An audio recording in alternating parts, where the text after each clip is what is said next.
Testing microphone 1 2.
Good evening, everybody. How's it going tonight, today, this afternoon, this evening, wherever you are? How is it going? I'm keeping an ear on my daughter. I let her. She took a long nap this afternoon. I think it's because it's summertime. She's out of school, but she wakes up early in the morning. I think she's probably used to getting up around 6:30 because generally we're up between 6:15 and 6:30 for school. And I think she's waking up like somewhere between 6:30 and 7 every day. And she loves to read, so I like to sleep in. She likes to read, so she's up early, she's reading, and I think she had about an hour and a half nap this afternoon. She's just tired, I think, from waking up so early. I think her body's just catching up on all of its sleep. So let's see. Interesting because OBS says no dropped frames, says I'm doing 10K. Um, the bit rate on Twitch says it's getting like 8K. But it says the stream's in excellent shape, so yeah, I don't know. I don't even know if maybe I have to have that up there, but I do, so just leave it. And this is can be closed. Anyways, so everybody, how is everyone doing? I'm doing okay. My wife and I talked to our daughter today about the issue that we had, and we just explained to her, it's in her best interest to listen to mommy and daddy for many reasons, not least of which, we try to teach her that you're going to have to listen to somebody your whole life. Even Bill Gates had to listen to uh, his consumers that were buying his products, or else they wouldn't buy the products anymore. I mean, it goes all down throughout business. You have to listen to your consumers or they'll just stop purchasing your products. So yeah, so it's part of life. You're always going to have somebody that you need to listen to.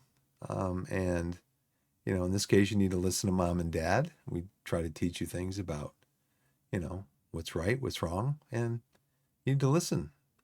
Do the right things and you get rewarded. And do the wrong things, you get punished. You get timed out. You get grounded to your room for the day. So she is a very sweet child, though. She's very sweet. Um, it probably would be a little different if she wasn't an only child. I would think she'd probably be a little bit less independent. She's very independent. She'd probably be a little less independent. Um, I would think. I'm not sure. I'm not a child psychologist, but yeah. So we talked to her, and I decided to let her stay up late, a little bit later tonight because, like I said, she had that long nap today. So let's see. Gonna go back to, is there any ITAD? Is there any deal?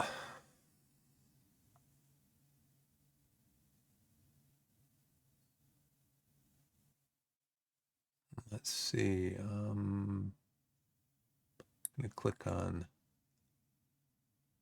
I'm getting reports from. There's a podcast I listen to called The Historical Gamer. Well, it's the Historical Gamers podcast.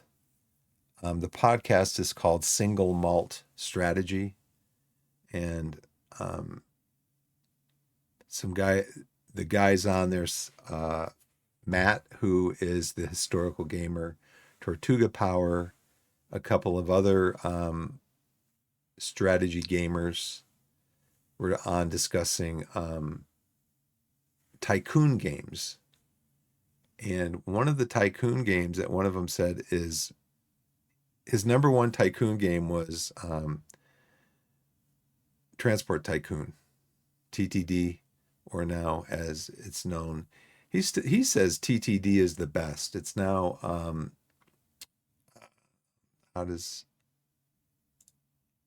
how does I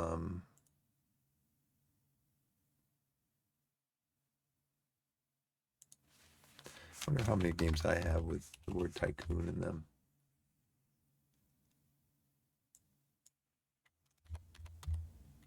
Open TTD. So now it's open source.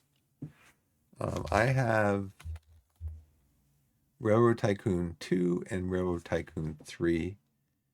Um, but I also have like um, Railway Empire, which is the kind of idea. The idea with Empire is tycoon. Um, and just scrolling down through some of my list here, games that you could call a tycoon game. Um,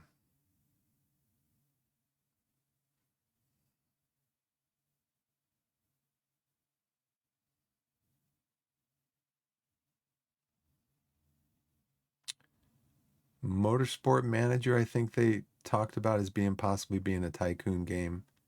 I've got the Gear City demo. I was going to play that again, but Gear City is it's right now it's $12.99 on Steam. It's on Good Old Games, $12.99.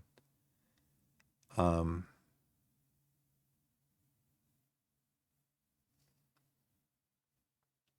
and then they say games like Rise of Industry and now Rise of Industry 2 just came out.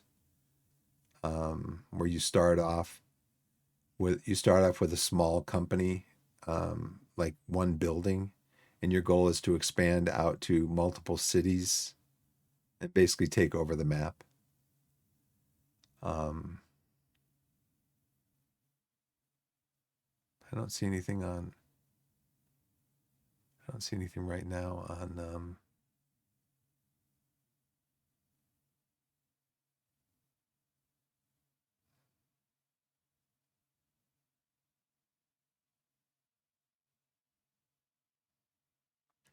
Yeah, I don't know if Transport Fever 2 would be considered a tycoon game. And some of these games are kind of like you get to a point in the game, and unless there's a difficulty level, you get to a point in the game where you accumulate so much money that you basically can't lose. And so it kind of demotivates you to keep going in the game. Um, like playing Transport Tycoon on hard mode, and not Transport Tycoon, um, Transport Fever 2 on hard mode. And, your goal is to get to $1 billion. And I've done that goal. I don't know if it's achievement or not. But I mean, once you get to a certain point, you're just kind of like, you can try to expand to the whole map, but you've kind of reached your goal that you set for yourself. And again, at that point, you really can't lose the game. So it just kind of makes it not as compelling, I guess you could say. But I don't see anything there on is there any deal. So let's see. I did my Steam queue.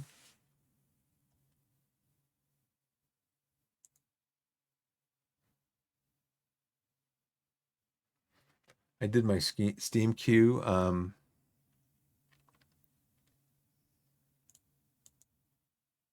Manor Lord's back up to $40.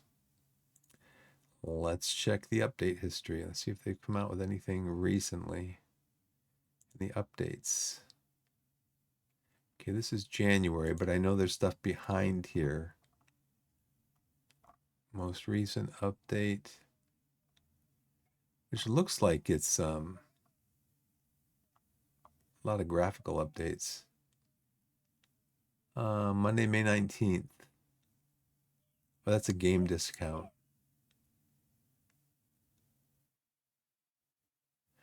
Manor Lord's launch trailer. Okay. 1 year later, here's what's next for Manor Lords. Hey, everyone. This is April 26th. So this is 2 months ago.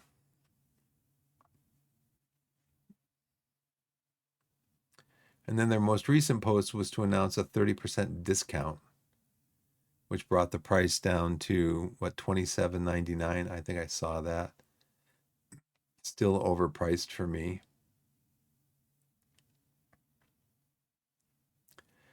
It's been a year since Mandalore's launched into early access. Honestly, it doesn't feel that long ago. I remember uploading the build, crossing my fingers that things wouldn't immediately fall apart. Wow. That's not encouraging. I remember uploading the build, crossing my fingers that things wouldn't immediately fall apart. And here we are, several patches and plenty of additions later. So what's next? There's still lots to do, and while we've been working on new features and improvements for a while now, I wanted to give you all a quick look at what's coming. This is not a full changelog or final list. Some of these things are still work in progress, but it should give you a good idea of where development is heading. So this is it sounds like this is more of a roadmap update than anything. The AI can now build and run its small village. What began as a solo project now includes a group of talented folks across programming, art, design, and AI. Since launch, we've welcomed Nathan, map design, Tom and Curtis from Flix Interactive Programming, Nicholas, AI, Bajia, 2D art, Nicholas, 3D art, and Darren and James, game design. We're also working with QLOC for QA needs, and more folks are helping behind the scenes, such as Daniel. And of course, I'm still here too. Records view, we've spent a lot of time developing a new screen that displays detailed information about regional production and consumption. We changed the approval balance so that it fluctuates less, and past events have less impact than the latest events. Upkeep system, many biomes do not require upkeep, which means a smithy will need a constant flow of tools, and deep mines need a flow of planks. So this is something Ostriv already has. They already have a system where you need a smithy, to make tools to build carts, because carts was the main form of transportation back then. Stone updates, pathfinding updates. The whole world in Mandalore was always coded in 2D, which made collisions simpler to resolve and made the game more optimized. However, this meant we can't have proper gates where people stand on top and walk below at the same time. They'd collide with each other. I decided to investigate this and rewrite the pathfinder to support multiple floors. However, it's still being tested whether the extra computation cost is actually worth it. It's literally only for the gates, which in theory can be cheated by garrisoning in and out from the gatehouse doors. Pathfinding. I think I remember reading about this the last I looked at this. So when's the last update? March. This is another commercial for it being on sale. Another 30% off sale in March. Spring publisher sale back in March. A new playable map. This is Slavic Magic is hard at work on the next update. Here's a preview. More preview, more kind of like roadmap type things, progression system rework, but it still says it's preview. I mean, I don't know because I don't own the game. March 7th, Mandalord's preview, Stone Castles, Devil's Hill, and progression overhaul. I mean, I don't know if these things had been implemented yet. I didn't see anything above this saying that things had been implemented. Then back in January, as I decided to apply the fixes we tested in beta to the main branch.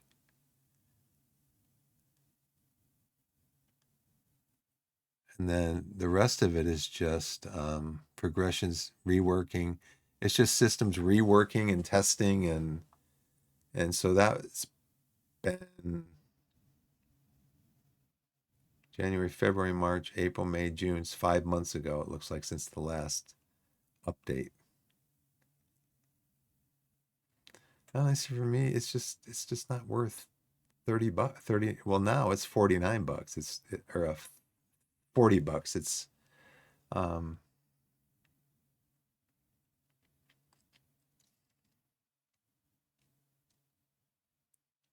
now see, really, this stuff that is just kind of saying what we're working on isn't an update. That should go into the discussion. That should be pinned in the discussion forums.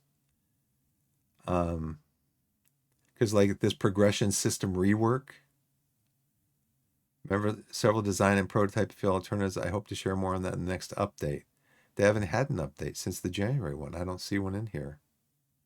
Anyway, I'm not going to spend more time on that. Probably turn out to be a great game. And when it turns out to be a great game, I might wind up buying it at full price. Who knows? But right now, I don't see it. And I don't see it at 30% off. Love the game concept, but it isn't ready. It is far from ready. This was posted in late May. Come back and check later on the updates, but this seems to be a slow process. Would maybe say worth less than $10 on sale at this stage. Loads of people. This is June 14th. Loads of people all over. Lots of posts all over with people experiencing this issue. Game crashes repeatedly and at random.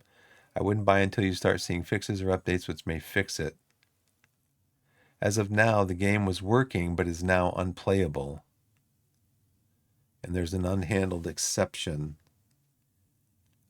Reading a memory address.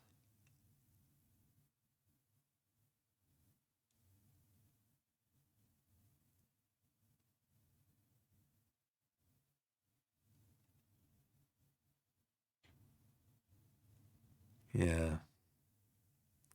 I just don't think it's ready. I think what he said in that post when he first released it a year ago, that he had his fingers crossed that it wouldn't just crash and blow up, basically. I mean, you kind of go with that right now, you know? And I think the 86% of the 60,000 user reviews is kind of misleading. 75% of the almost 900 user reviews recently are positive, 75%. I think this 86% of 60,000, almost 61,000 user reviews is a little top loaded because when everybody first got the game, yeah, it looked beautiful. It played okay, but there was so many unfleshed features that weren't fleshed out. And that's it. I'm not going to spend any more time on it. Yeah, let's go back to. I've said my piece on it. I just don't think it's worth it. I think there was a lot of ballyhoo and a lot of hullabaloo, ballyhoo and hullabaloo about it, and I just don't think it's worth it. So let's see. Let's go to um, this one. I think, yeah, Sparkball. Yeah, this is pragmata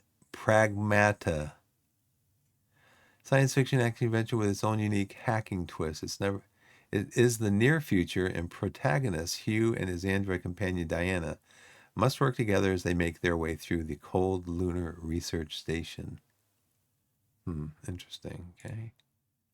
Skip over that. Mission to fission. Nuclear fission simulator. Control a nuclear reactor.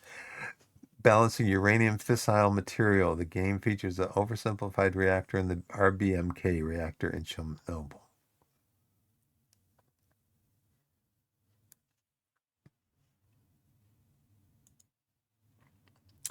100 men, one gorilla. Warborn, Dominion Tactics. I saw that earlier today in my queue earlier. Detra, World of Football, a physics-based football program where matches are won not by randomness or luck, but pure skill. Easy to learn yet difficult to master. Is it a real-time sports thing? World of Football lets you bring up to 10 players together to test your skills on the pitch, then go pro and fight for the title of GOAT. Funfair Billionaire. Funfair Billionaire is the ultimate experience of a carnival as shady as a scratched off lottery ticket. Rigged machines, statistics, physics, and a fate sealed by an algorithm that despises you because deep down you enjoy suffering. One more round, of course. One more round, of course. It's got slot machines. Okay. The new flesh. No. Umbra Mortis. No. Pub Toilet Simulator 25. No. Gosh, there's a lot of junk out there right now. And it's all coming through my Steam discovery queue.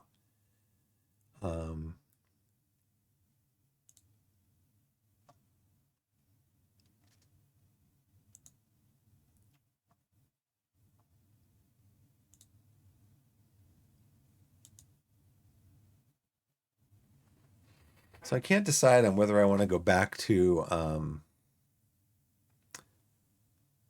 Work the Spaces.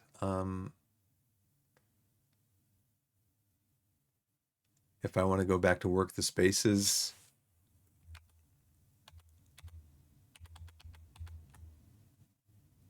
I guess I can go out and do this. Work the Spaces skin. Or if I want to stick with the one that I have.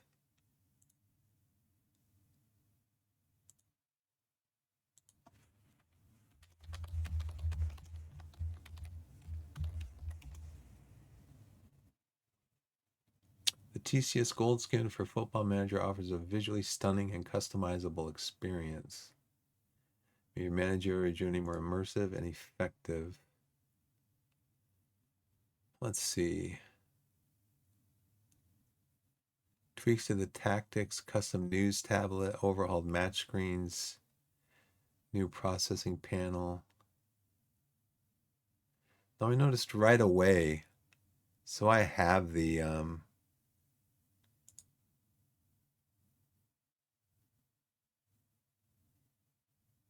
adding player faces to squad lists, alternate captains, badge icons, re-adding the kit color graphic content creator match UI layout. I wonder if it says anything here about now see, here's the thing. How wide is this? This is like, it does show here.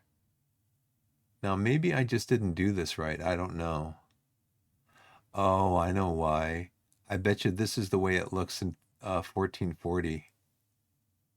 And I'm playing in 1080. I bet you that's it.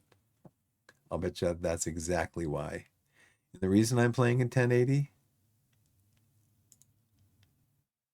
well, so I can stream it.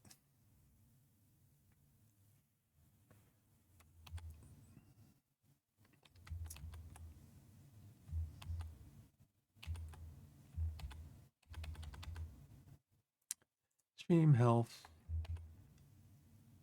task manager, stream preview, resource manager.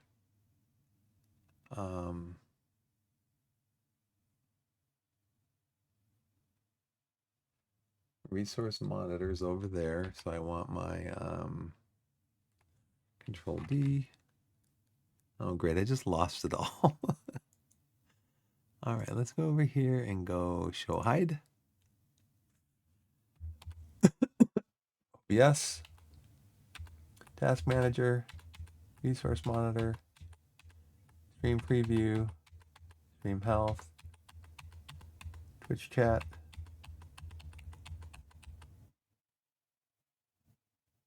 I think that's it, right? Yeah. And the game.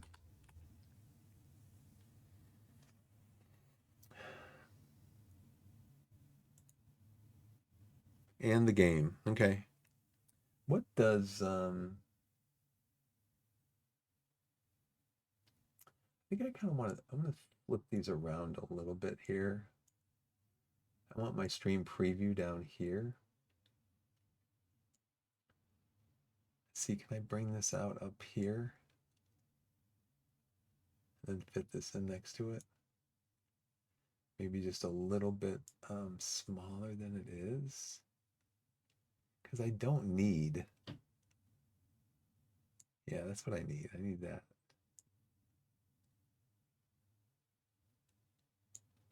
Can I bring this over here like this? It's going to overlap.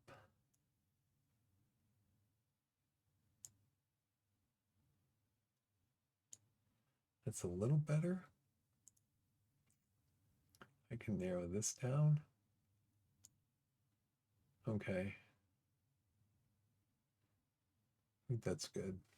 Okay. Yeah, I think the reason that it's not showing up in the reason the tablet is taking up the whole screen right now in 1080 is because I'm in 1080. If I was playing in 1440, which I did before, then the tablet doesn't take up the whole screen. It actually has the side window where it shows the game stats and the events in the game.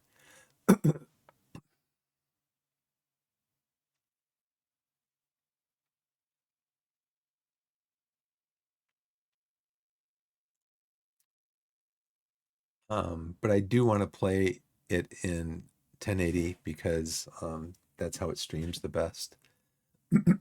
So I guess really the best thing to do is just play it with without the work the space. Let's see. Where was I? Oh yeah, I was looking at this. team for we're playing again on uh,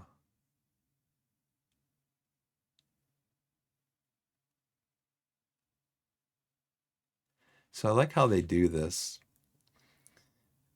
My under 18s are playing on October 7th, the same day that my senior squad is playing in the Vanarama South. And the same here, the same day,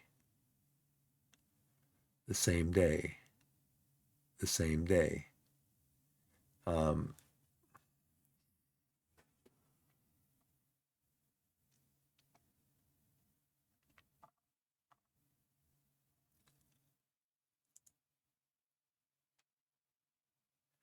so we are playing again on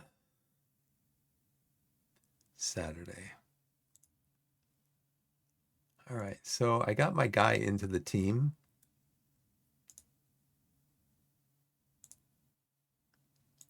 So now I have AJ Weston. He was a free transfer. Got him into the team. Let's go to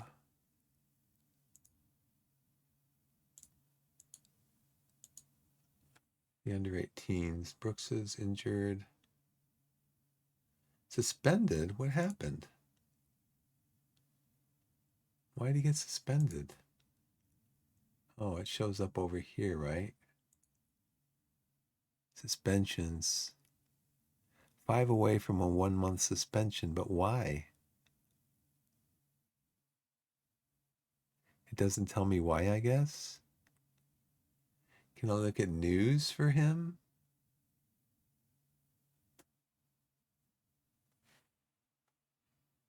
That's the first I've seen that.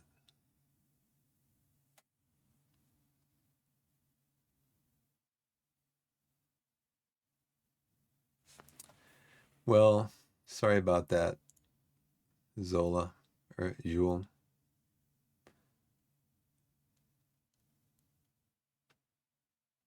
Let's see, we moved him. We moved him from the first team down to the under 18s, and we moved him down to the under 18s.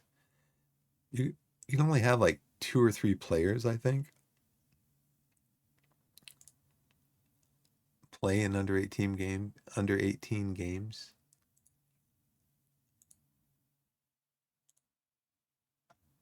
So I actually had AJ Weston play in our first game uh, with him with the club.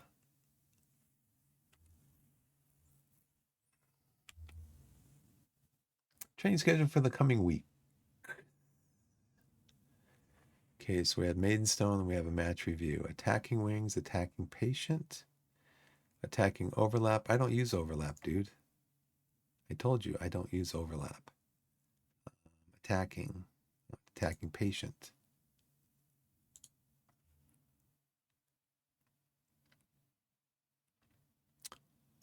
So attacking, maybe attacking direct, because I don't use overlapping wings.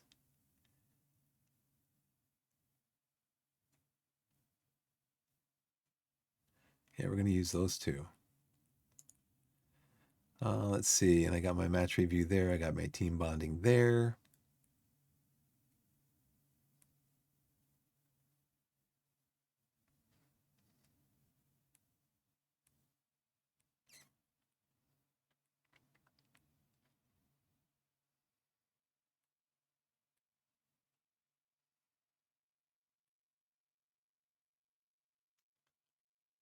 So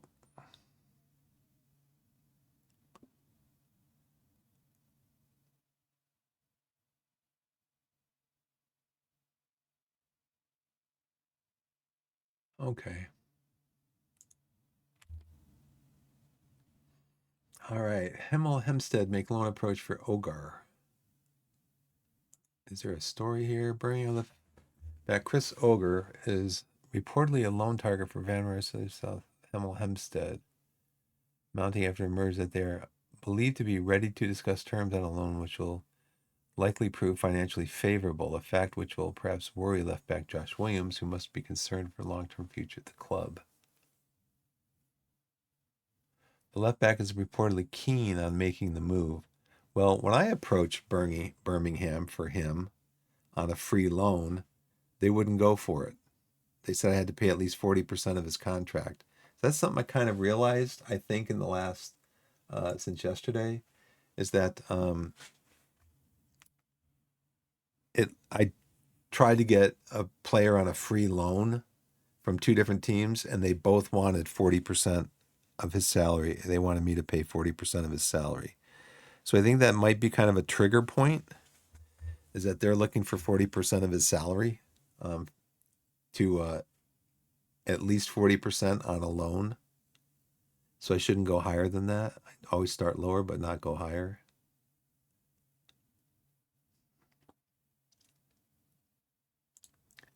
I don't have anything on him. He's a natural. What's his history, career stats? No appearances yet for Birmingham. So Liverpool and then Birmingham, and no appearances for any of them. How old is he? He is. You'd think this would be under personal information, how old he is. Or I haven't scouted him, so I don't know how old he is. I can't like look up in a database of oh, he's 18, okay. And he hasn't appeared for any teams. Interesting. Okay. Weekly staff meeting. Attend the meeting.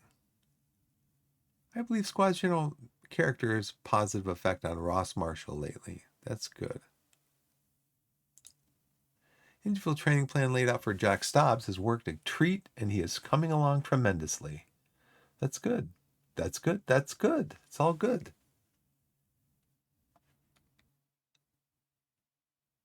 He needs to play and train at a higher level. Yeah, like under 21s. Can I start an under 21 team? Let's look at that. Developing really well lately. Okay. Looks like he could end up with even being better than Ross Marshall.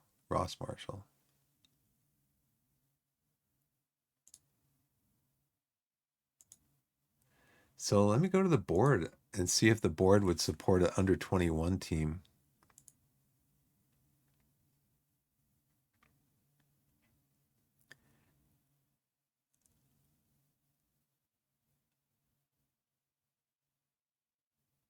Increase necessary transfer budget, coaching budget.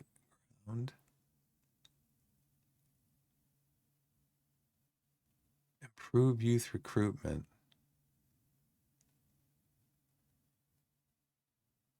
Start a coaching course. Now, I think if I wanted to move on from Torquay, like if we win the division and we go deep into the FA Cup, if I wanted to move, well, if we won the division, I think we'd be promoted into the Vanarama National. So I could actually stay with the club at that point. But I think the way you progress,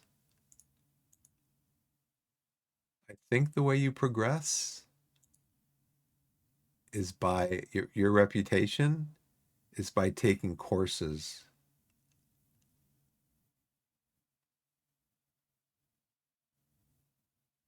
Has the occasional chat with his players. Maybe I need to chat with my players more, huh? Oh, I know basic Spanish. Sí, señor. Un poquito. Um,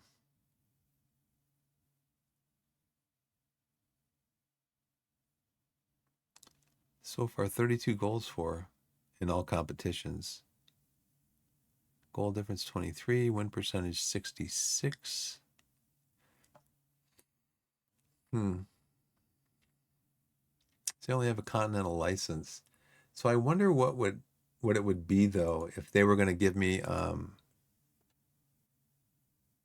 start a coaching course, because from what I've seen, like when they recommend that assistant starts the coaching course, it says the benefit would be, yeah, they learn more, but the downside would be their lack of, you're going to lose that coach basically for a period of time. They're not going to be there because they're off on this course, I guess. I don't know. Isn't it like a mail order course or something, or on the internet? Can't you, don't you do it that way?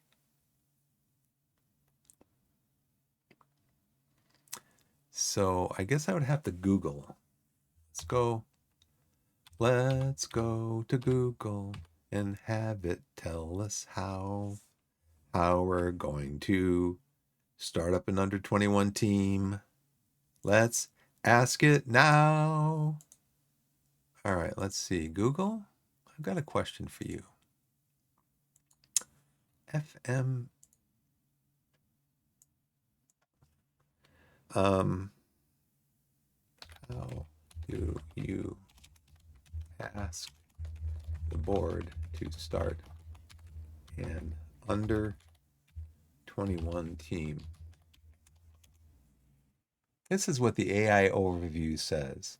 In Football Manager 2024, you can request the board to start an under 21 team by navigating to the Club Vision screen, then selecting Make Board Request and choosing the option to request an under 21 reserve team. Okay, let's see about that. All right, so now I got to go back here. I got to go back to get OBS up here. I got to get this up here, this up here, this up here, this up here, this up here, this up there. Stream health. Got my stream health up there. The one I don't have up there is my gosh, core temps. How about if I just set you core temps to be always on top?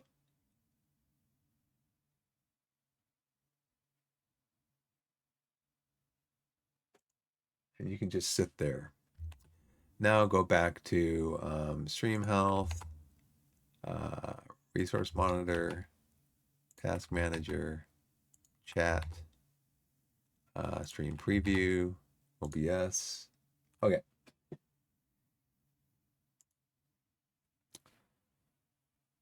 I don't know if there's a way that you can set your desktop to like just have these apps up all the time on your desktop.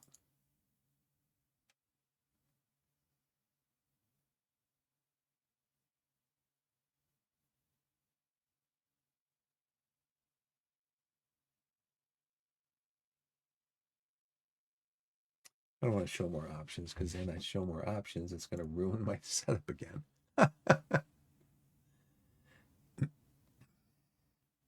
So far we've made 81,000 this season, right? We lost 46,000 this month, but total we've made is 81,000 this season. I haven't been tracking it from the beginning. Facilities. Increase youth level, is that what that means? It seems like increased youth level would not have anything, increased youth level under facilities would not have anything to do with starting up a under 21 team.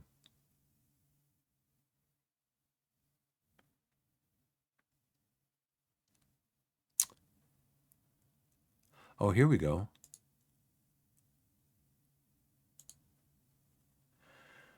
Okie dokie. FA Cup fourth qualifying round draw today. Let's view the draw. Let's start the draw. Maybe we'll get drawn early so we don't have to watch the whole thing.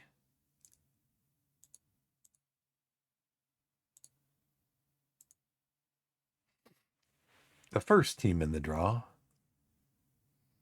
is Maidenhead. Maidenhead will be playing against our Weymouth. Weymouth will meet Maidenhead in the English FA Cup Let's see who the next match is in the English FA Cup fourth qualifying round. Kettering or Brackley? I don't know. They're in a playoff, I think, because they drew. So now they have a playoff game. Whoever, yeah, both of these do. Whoever wins these games goes on to go further in the round, I guess. Bishop Stortford. So that means teams that have a draw have to play an extra game or have draws or ties, draws. Hartlepool. Where are we? We're down here into the, right down here. Altrincham? I'm not sure how you pronounce that. Altrincham. Braintree. Let's advance to my team. We're playing Bognor Regis. Okay. Bognor Regis. And that's it. Dagon Red versus Chippenham. Finish. Torquay draws against Bognor Regis, which I believe is another they are another semi-professional team. They're in the region of UK and Ireland, the Isthmian Premier League, which I guess they don't have. The game does not track them. Interesting. Okay. Well, let's see if we can see kind of who they are. They play a 4-4-2. It makes sense. They are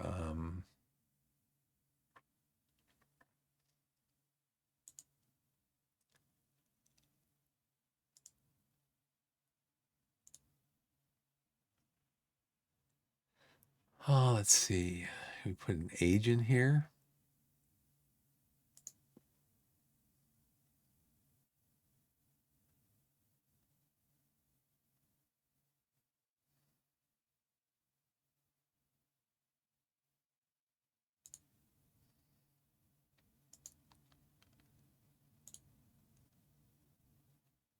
Okay, the goalkeeper is 22, 26, 32, 32, 25, 23. They have a pretty young squad. They have a pretty young squad. So that is going to be coming up when? That will be coming up on the 14th. So we're going to have Maidenstone, then a week later on the 14th. We're going to have Bognor Regis. 3 days later, we're going to have Eastbourne Borough. And then 4 days after that, we're going to have Welling. 4 days after that, 3 days after that, we're going to have Weston-super-Mare. So we're looking at one. I probably get away with using my under 18s, some of these under 18s in this game. And I don't know if I want to use my even some of my squad for backup for sitting on the bench, because when I did in the last game, which was the Cray game, they were bored and they were uninterested. The first team players that I left, had as substitutes in case the game, in case I needed them during the game, they were just all sitting there bored, uninterested. But actually, one of the guys that I brought on, he was an under 18. He's like a 16-year-old. I brought him on, and it said that he would have rather stayed on the bench. I'm like, what? You sure you want to be a footballer? Okay, let's see. So we have what's today, the 2nd? So we have Maidstone in 5 days. And then we have a week after that, we have the Bognor Regis. Okay.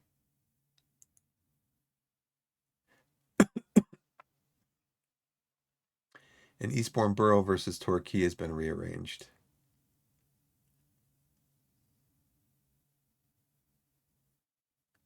Yeah, so we have a week, then we have 3 days, 4 days, 3 days, 4 days. Um, I hope you guys, I hope my scouting team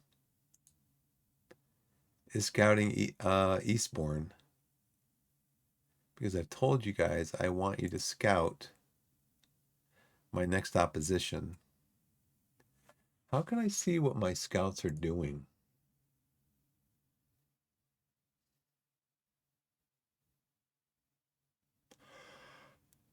Oh, you me. Oh.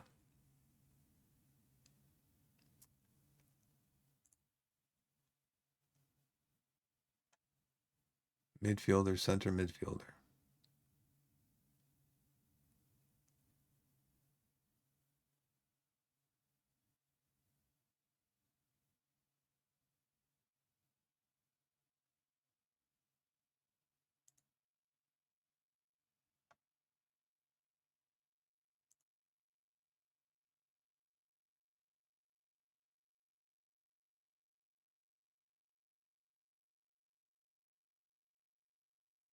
Minimal knowledge. Minimal knowledge. It's these guys go out and just get minimal knowledge on these players. It's like, give me some knowledge. Knowledge. Okay, so I need to tell you guys again, go out and get me information on the next team. Thank you. That's great.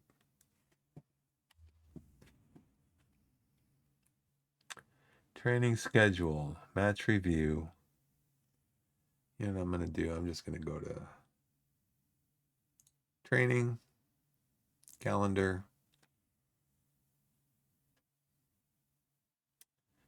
Okay, attacking wings. No, I don't use.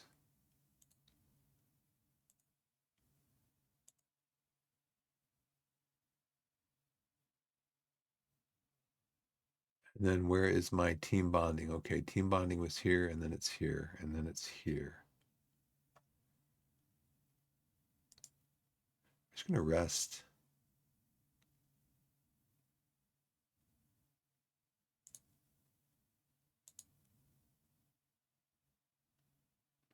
I'll leave that one in there.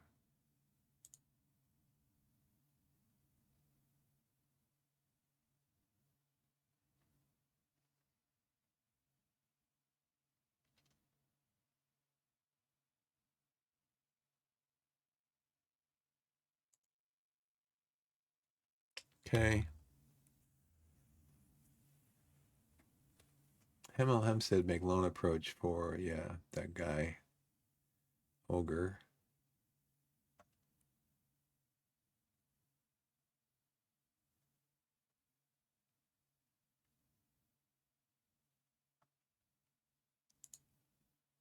Turkey under 18s win an FA Youth Cup second qualifying round.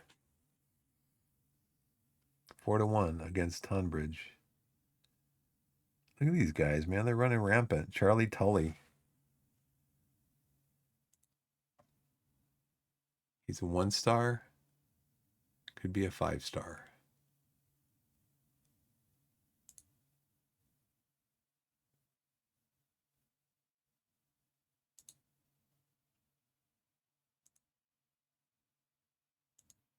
Now it looks like this is the guy, Christos, who didn't want to come on in the last game. He said he'd rather stay on the bench. But he played really well. So he's 2 already. He's got a lot of potential. Now, who did they tell me? So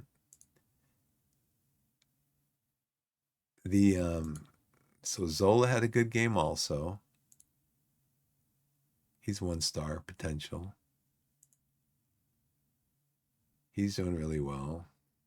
I think he could do with new challenges. He's going to realize the potential and needs to play it and train at a higher level. I mean, I can bring him up to the first team. I don't know when I'm going to be able to play him. I'll move him up. Wasn't that who they said in the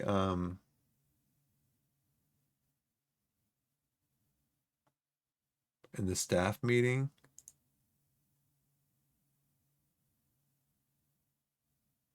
Oh, in development, right? Aaron Scott. They said he needs to train at a higher level. I think he probably needs to train at a higher level also. Setting up prospect isn't far from the first team level.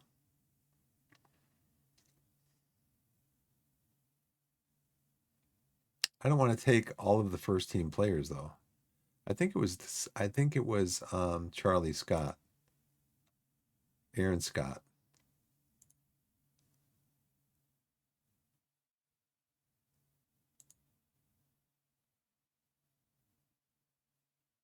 Train and play at a higher level. Okay, I'll bring him up. I'm not sure how many players I can have on the senior squad though.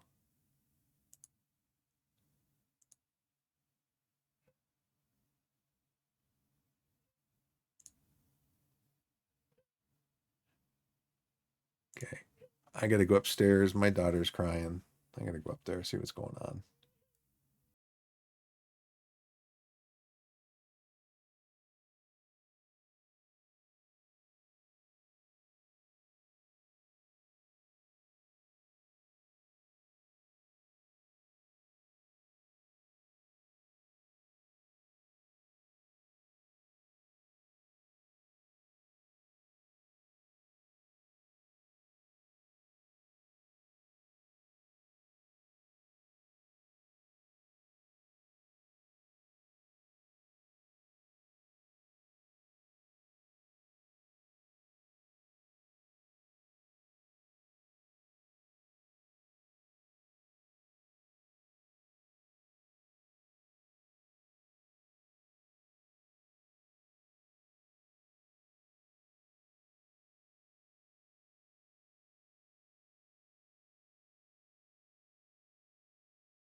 Hey, I'm back. And my daughter was crying a little bit. I told her she could stay up and read. That was only like a half an hour ago, I think, that I left her room. What time did I leave her room? About 20 till. Was it that long ago? 9:30? Was it that long? I'm trying to remember. Because I set my timer, and my timer says, anyways, I told you how sweet she is. Well, she was grounded today because she was disobedient, and I felt the need.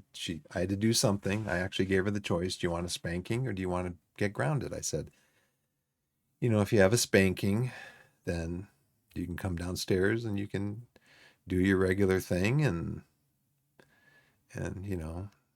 we'll you'll have a spanking. We'll talk about why we had to spank you, and I said, or you can be grounded and just stay up in your room all day. And she chose the grounding, of course. She's 6.5 years old. And the spankings, just so you know, the spankings are not hard. They're not brutal. I remember the spankings I got from my dad. And ouch. Um, and I wasn't hugging my dad after the spankings like my daughter hugs me, when she gets the rare spanking. Um, so she was in her room. She came downstairs for breakfast. She came downstairs for lunch. She came downstairs for dinner. Well, when she came down, I took a shower this afternoon. After I got out of shower, I got ready to go back downstairs with my wife. I went in my daughter's room. She was actually asleep, and I think she was catching up on sleep because she's tired. Because she wakes up. She's used to waking up at 6:30 and in the morning to get ready for school. We leave around 20 after 7. It is summertime, but I think she's just used to that. Her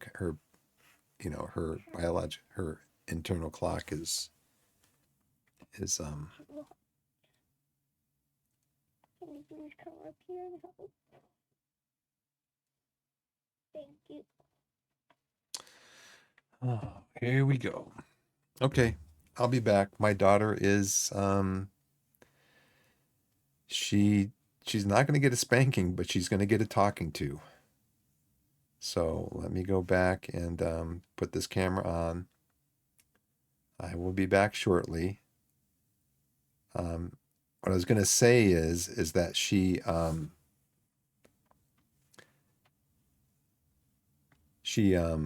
when I went up there, she said, "I miss you, Daddy." And she was crying, and I don't want her crying because our bedroom's right across the hall from my wife's bedroom, from me and my wife's bedroom. And I don't want her to wake up my wife because my wife has to be up early in the morning to go to work. So I went into her room and I said, what's wrong? I miss you, Daddy. I didn't, it's been a long time since I spent any time with you. It's like, well, long time is yesterday. And then today, when she came downstairs, um, you know, like I said, she came downstairs before dinner and she sat on the couch with me and we snuggled and cuddled and stuff. And now was upset because she said she didn't spend, any time with me today.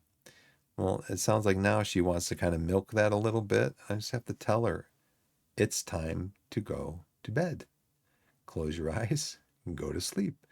She likes to say, "Oh, I don't have to close my eyes to go to sleep. I sleep with my eyes open."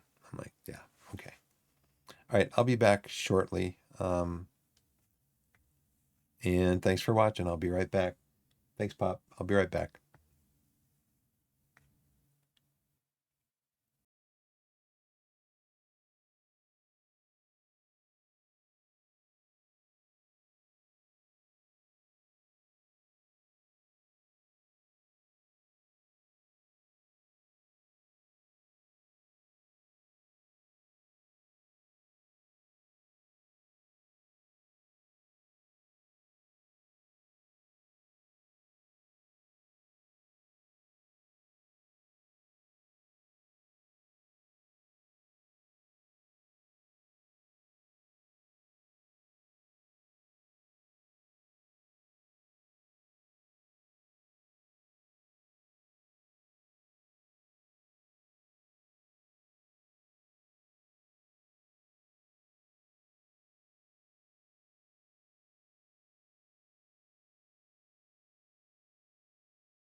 Okay, I'm back.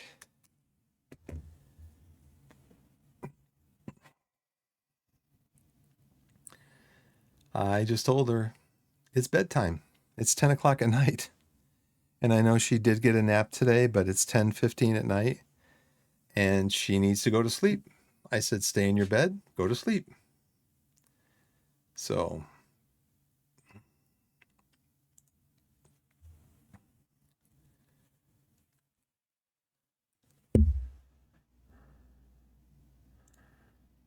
development.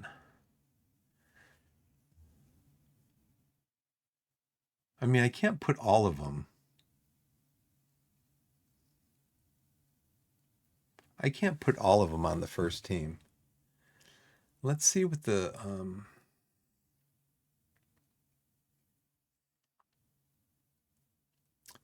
let's see what Vanarama National says, what their rules are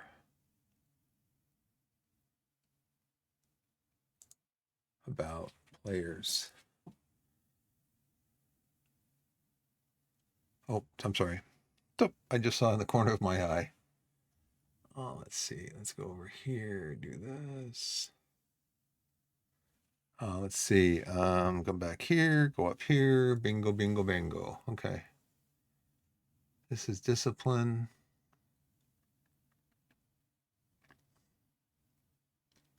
Players cannot play competitive matches for more than 2 clubs. 3 clubs if a player moves between clubs belonging to different associations with overlapping seasons. 20 medals only. They can't afford to print more than 20. Under 24 players must be offered similar terms. What does that mean? So they need to be offered terms like if one player is getting $200, is that why all my under 18 players are getting $60 a week?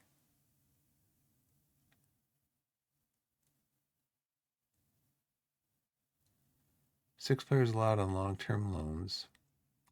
12 players allowed on short-term loans. 2 players allowed on long-term loans from the same club.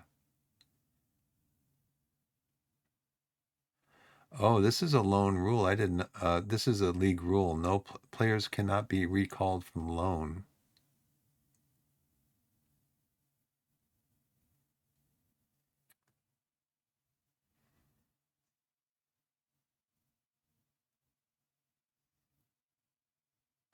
The club must pay an administration fee of $6,250 upon appeal.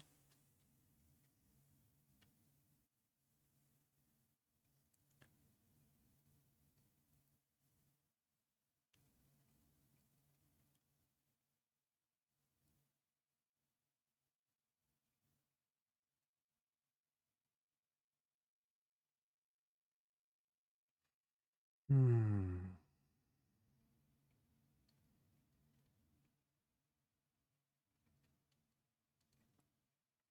124 players must be offered similar terms, right? We already did that one. 375 per week minimum salary for full-time players of 19 years or older.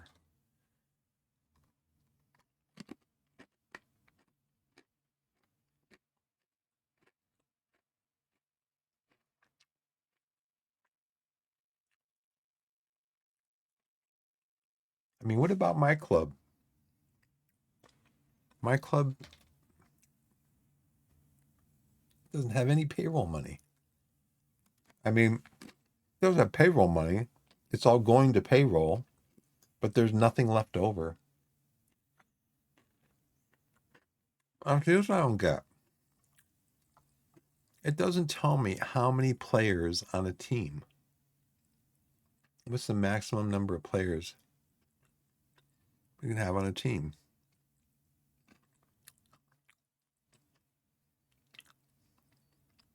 Top team wins promotion to Vanarama National.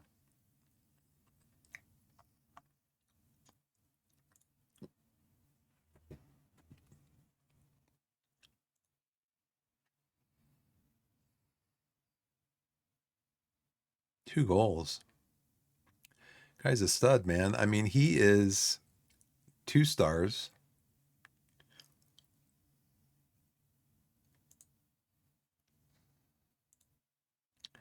He's 2 stars now. I have a 30-year-old who's 2 stars. So he's going to be on. He's on the he's on this in the senior team right now.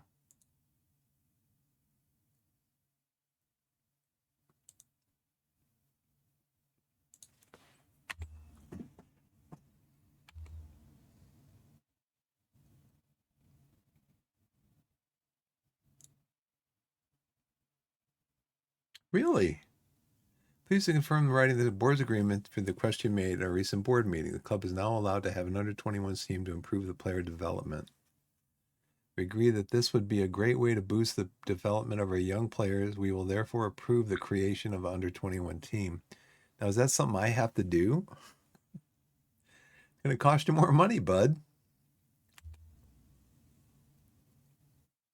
I mean,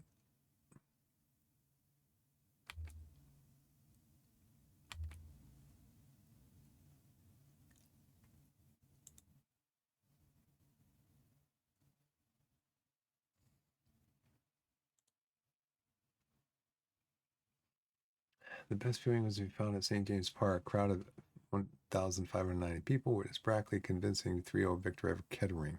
So this was the game because in their first game they drew. So this was the third round of the FA Cup, third round of the qualification round, I think.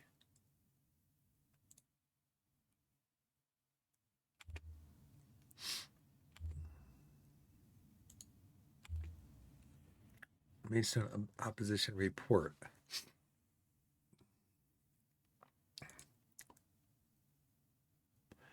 Maidstone play a wing play style.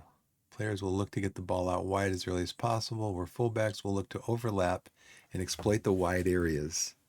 Once the ball is out wide, the main focus will be to cross the ball into the box, so they use overlap.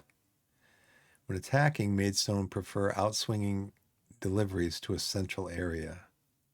So my set piece coach should handle that.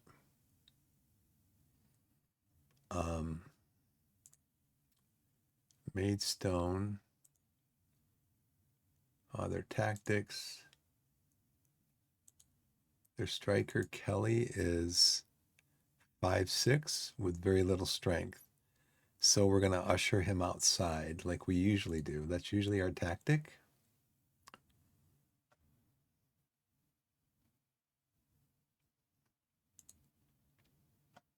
We're going to do the outside trap.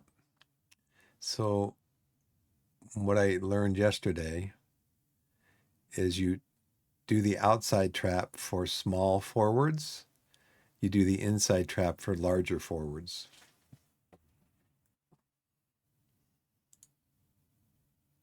So I don't think I've got the full dope on these guys. Full opposition report. Okay, they do aggressive shooting and wasteful shooting.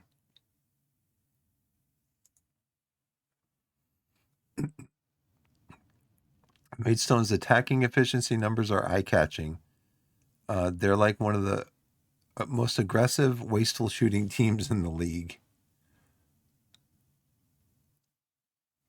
Shots per game, way up there.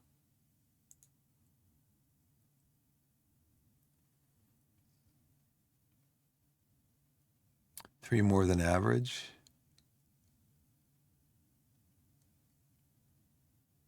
Shots on target ratio.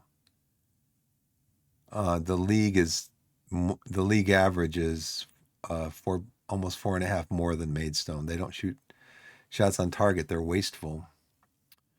Pass completion 4% less than Vanarama average. Tackles 4% more, 4% less than the average. Goals per game.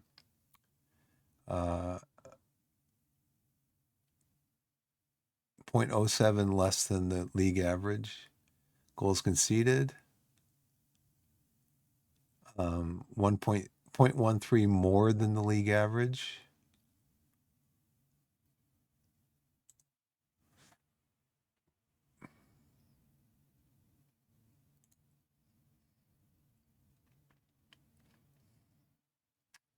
You create excellent chances from set pieces. Okay, my set piece coach can handle that. Goalkeepers in the team are capable handlers of the ball. They're generally dominant in aerial situations. They command their area well. They're adept at kicking the ball long. Good at coming off their line to deal with danger. They're impressive jumpers. The team in general are impressive jumpers, always be able to compete in the air.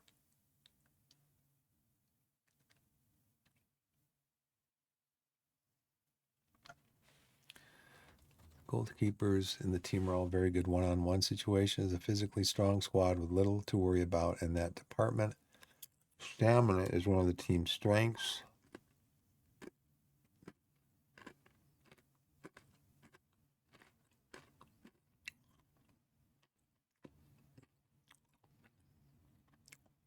Agility is not one of the team's better attributes. Ogo Obi is the leading goal scorer, but his 3 strikes are only good enough to rank him 25th. He's their leading goal scorer with 3 goals.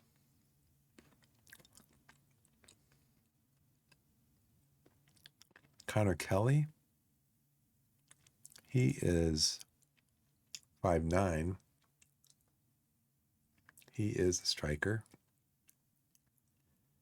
Connor Kelly is a striker. He's 5'6". But his strength is 11. He's stronger. So it depends on who plays as to what, if we shepherd him inside or outside. 7 of the 18 assists allowed in the last 16 matches have come from crosses. Marshall's area ability may help to exploit this. So let's go into our tactics. Let's go into transition.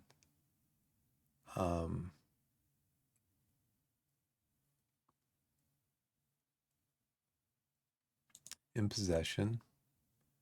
Work the ball into the box. Play for set pieces.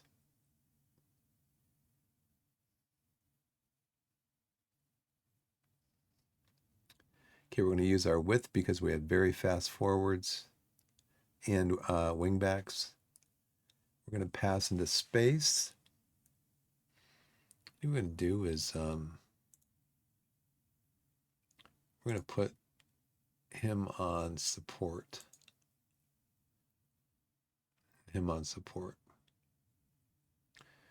Okay, he's attacking, he's supporting, he is ball winning.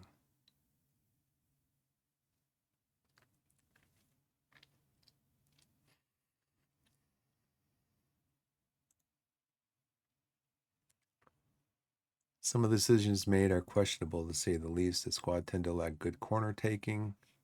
There's a lack of good free kick takers. This isn't the best team in squad in terms of pace.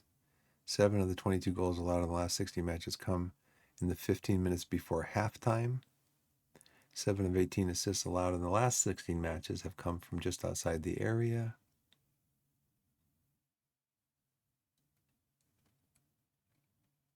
So from that, we can develop our strategy.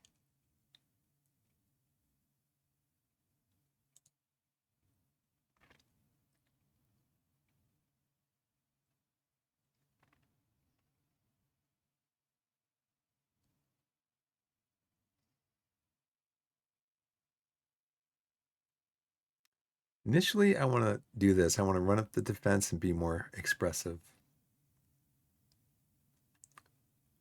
But I do want to be balanced also.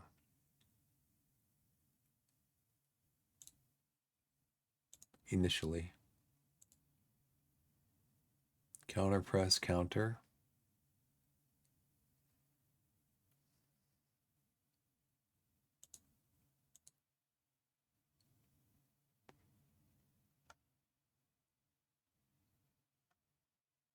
Okay.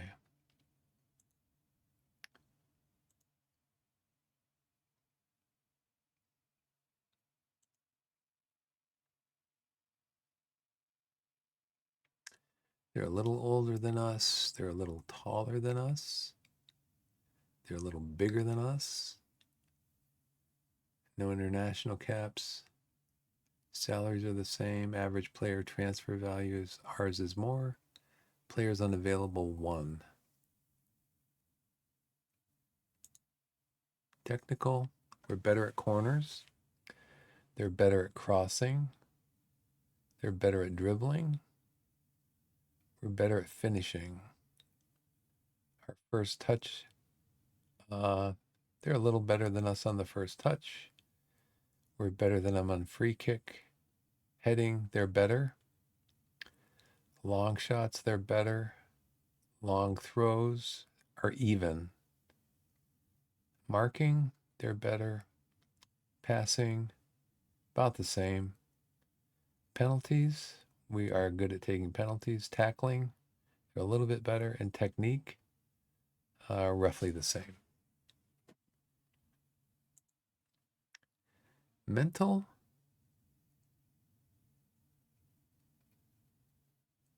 composure, they're a little more composed than us, probably because they say they were older than us.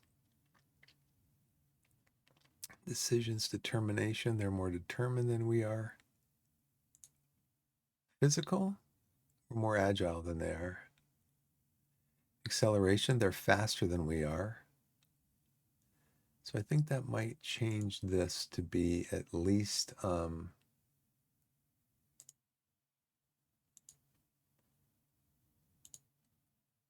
going to regroup after we counter. We lose the ball, we're going to regroup.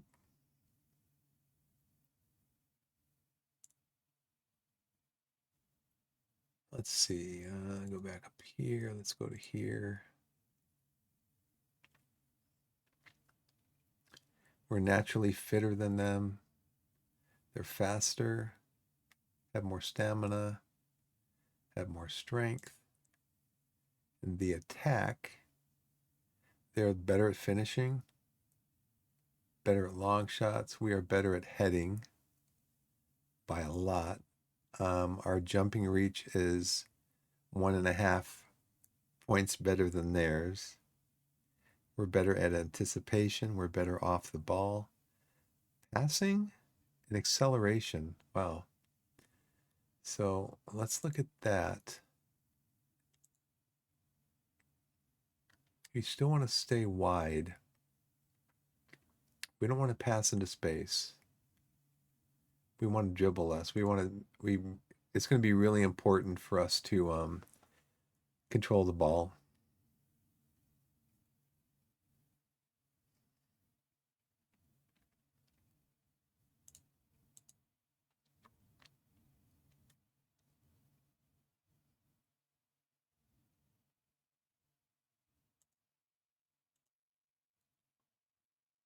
I'm going to do a low block. We're going to start the game at mid block. It depends on who's starting. The shorter starting striker or the bigger striker. Fairly dominant throughout the first half. And then, wow, Hungerford dominated in the second half. They only won 1-0.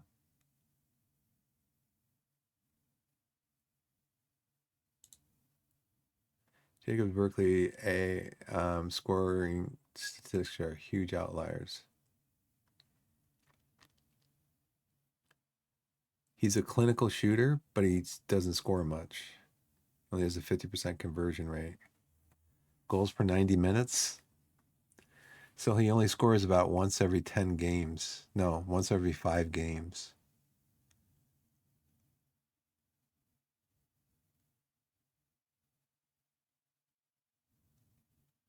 He scores a high number of goals per shot because he doesn't.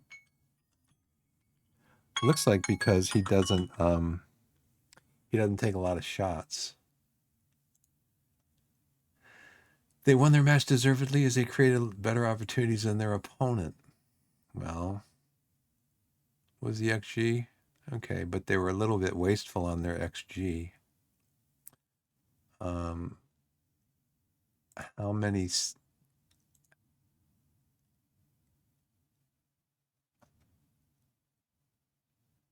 well above average in key statistics passes per 90 minutes, progressive passes, open play, shots on target, none.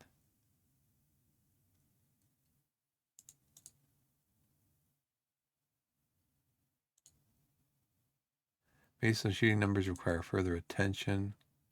They're wasteful shooting and they are aggressive.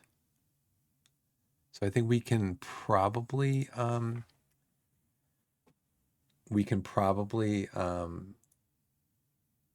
take advantage of that in transition by counterattacking, distributing quickly.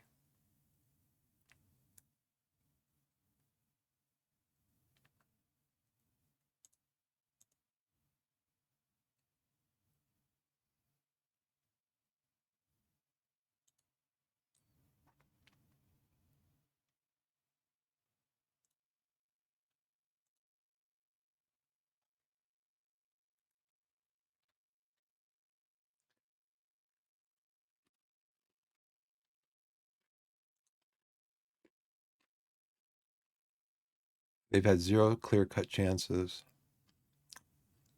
This was used against them for 145 minutes.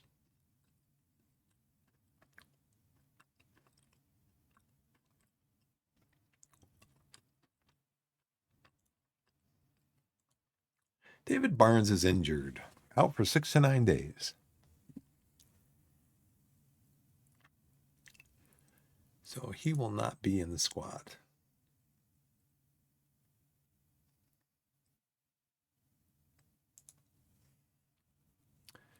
For the game coming up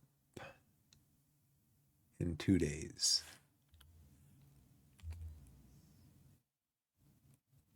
What did I say it was on the 7th? Yeah. Match preparation. Transition. Our forwards have the pace to cause Maidstone's defensive line real problems. We should focus on our transition play to try and exploit the advantage. Okay, transition play. Now let's see what they say about it, though. Let's do match preparation.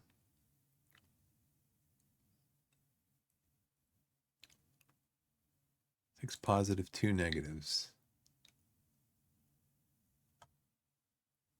We've conceded 1 of 12 shot attempts from outside the penalty area. We can play a higher defensive line. Okay. Let's go.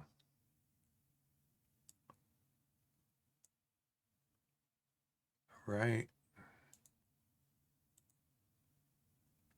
It's done. These are taken care of.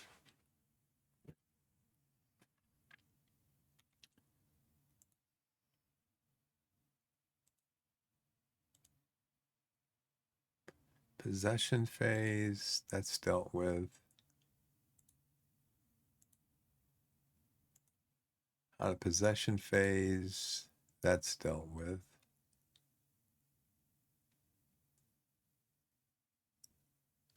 (158 of 354), so about half of the occasions on which we've allowed the opposition into the attacking third of the pitch have come from central positions.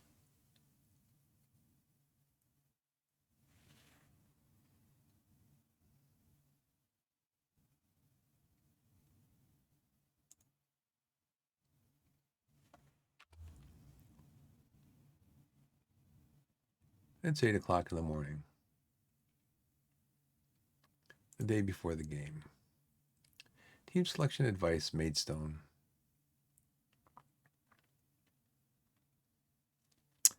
No, I don't think I'm going to play Weston. Daniel Martin's better. I'll have Weston as a reserve, and Brett McGavin definitely.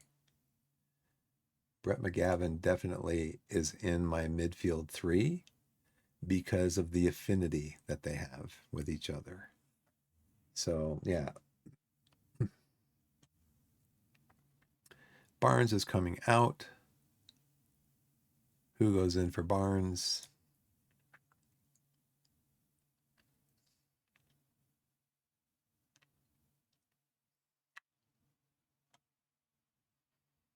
Barnes is injured. Zola's injured.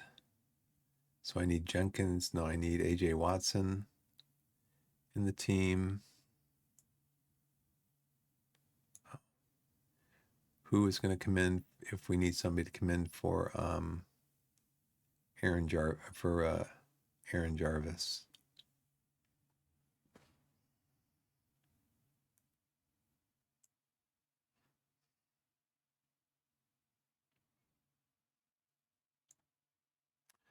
Probably Brad Ash. He's 2 stars. Pressing forward defensive.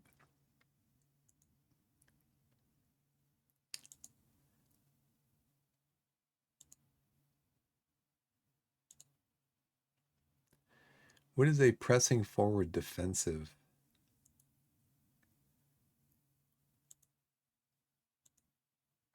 Doesn't it give you an explanation here? Here it is. Pressing forward is becoming more and more important to the modern game. His main duty is to put pressure upon the opposition when they have possession, closing them down and chasing any loose balls in order to prevent the opposition scoring, or prevent the opposing players having too much time on the ball, at point which he will press is dependent on the team's overall line of engagement.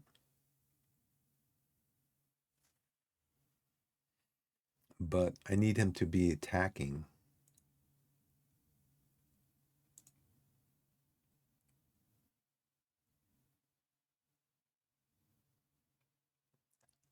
Okay, so if he comes in, he needs to be attacking. And I think that's how we have Jarvis set, advanced forward attacking. So I guess Brad Ash, who can play, he can play also on the right if we need him on the right.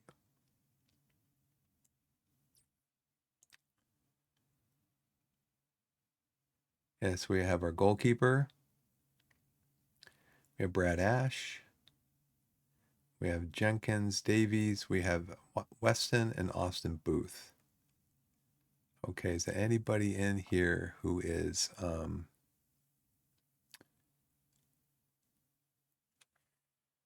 match fitness?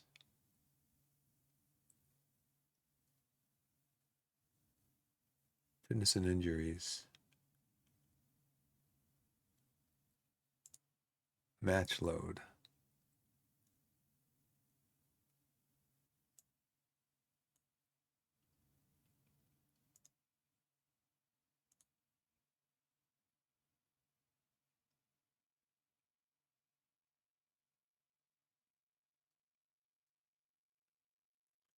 And a couple of mediums. Everybody is in really good condition. Everybody is match sharp except for Brad Ash and AJ Watson. He is maintaining sharpness. Okay. I think this is our squad.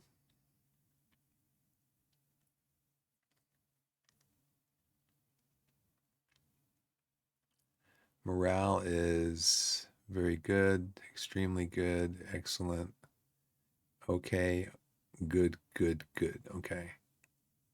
Well, if you train better Brad, he's like every week I get a message saying that he's trained the worst in the team. If you train harder, you'd be more prepared for playing. Where's Maidstone in the league?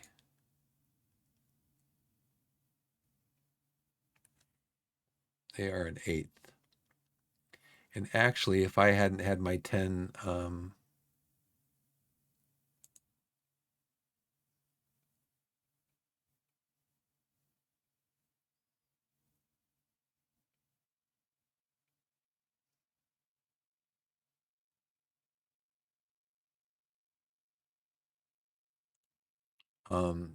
if I hadn't had that 10-point deduction, I'd be on 21 points, which would actually be 4 points above Maidstone. And I am on 15 goal differential. They're -2. So let's see what happens.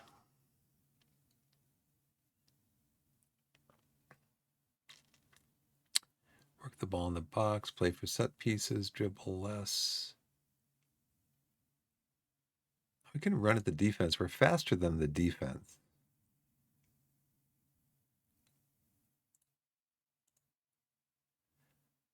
When we lose possession, we're going to regroup. But when we have the ball, we're going to counter. Distribute quickly, take short kicks.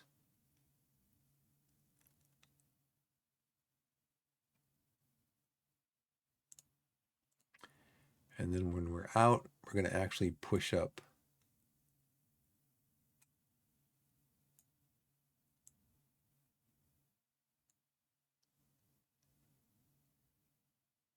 And we need to find out who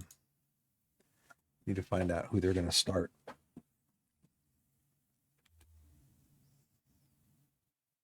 Next Torquay Under-18s match is tomorrow when they meet Taunton Under-18s in the National Under-18 Southwest. This clashes with the first team's Vanarama South match against Maidstone. I'm here to remind you that if you wish to use any of the under-18 players in the Maidstone match, these players need to be moved to the first team squad today or need to be made unavailable for their current teams if you wish them not to be picked. Lee Ji-hoon is in a position where he should now be giving serious consideration promoting him to the under-21 squad. So who's going to coach the under-21 squad? Are you going to do that?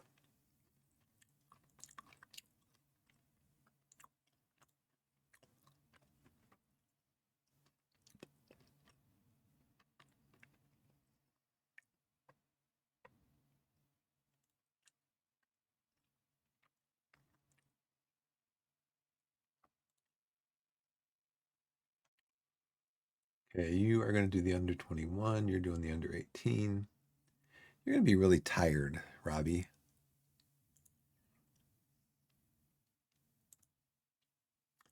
Team selection. Aaron, you're going to do that. Recruit staff. Recruit staff under 21. Hiring and firing the Torquay United under 21's head coach. Hiring and firing Torquay under 21's coaching staff, medical staff, scouting staff. Torquay under 18's head coach. I'm just going to delegate all these because I can't find. Yeah. Gary, you take control of that because I can't find anybody that wants to work in that job. And we do need,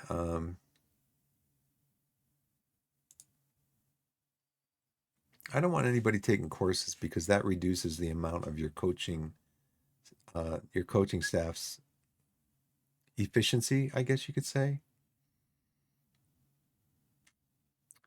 You hire and fire them. Gary, you hire and fire them.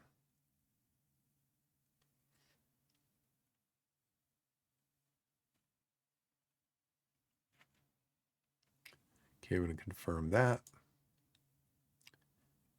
Advice and reports, scouting, transfers, and contracts.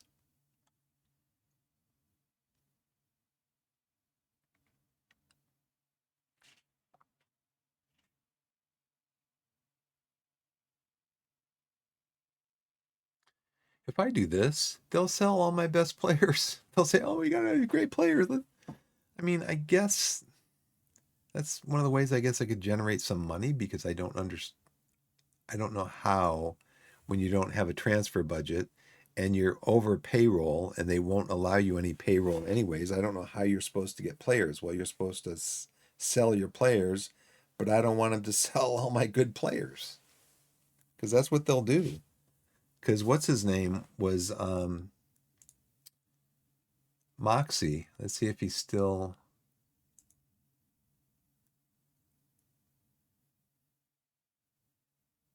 Dean Moxie is wanted by Bradford City.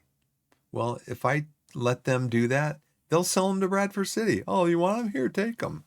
He's my starting right now. He for the first third of the season or whatever, he was my starting center back on the left side, and he was also the backup left back. He was backing up Martin because I didn't have another left back. So I mean, if I let them, I mean, they'll go hog wild. I'm telling you, they will go hog wild and sell everybody.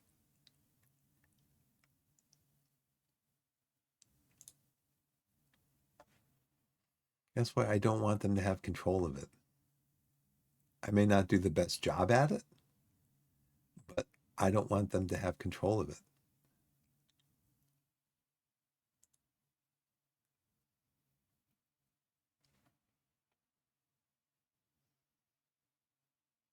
Now, at some point, I might take control of this.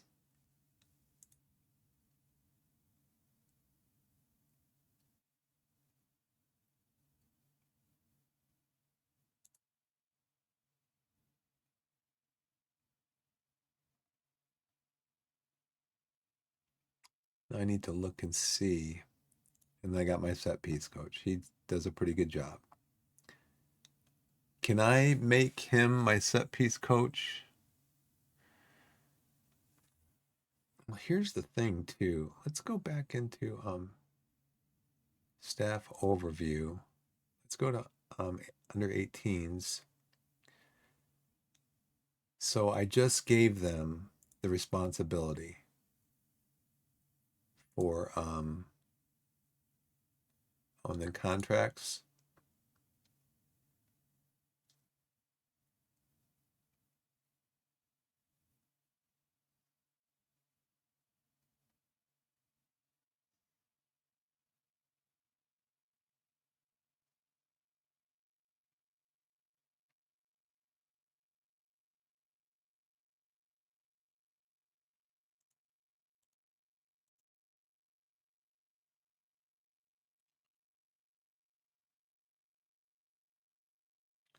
Yeah, I get to renew all the contracts.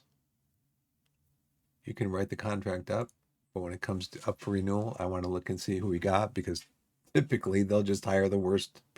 They'll hire the worst people available.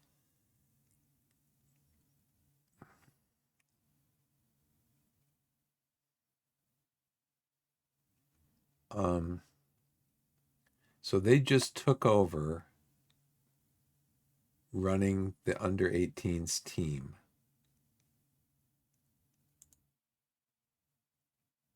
They just took them over. So hopefully they'll populate this the staff with people. So now, do I have anybody on the under 21 squad? I do not. I do not. And we won't. So this gets me, it's a question. Why would the board authorize starting up an under 21 squad, which what they're going to do is they're going to go out and spend a ton, they will go out and spend a ton of money on staff when we don't have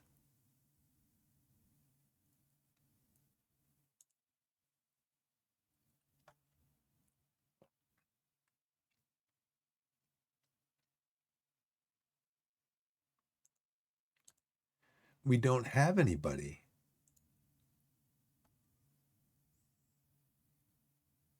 They'll go out and hire a bunch of people for the under 21 staff.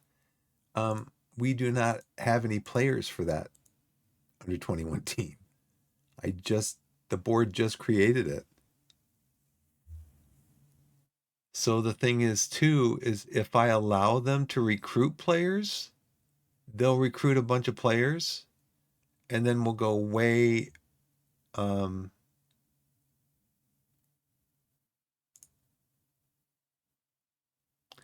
we will go way under budget.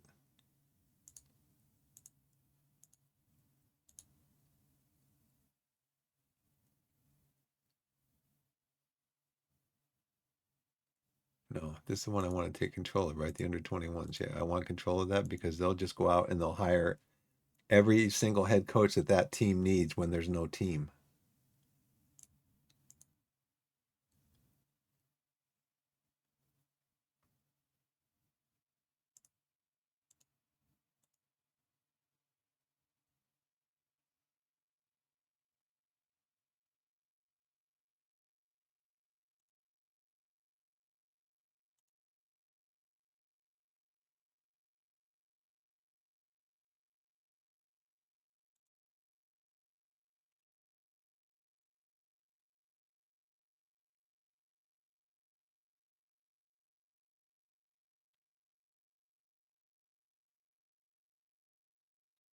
Okay, I got all this covered.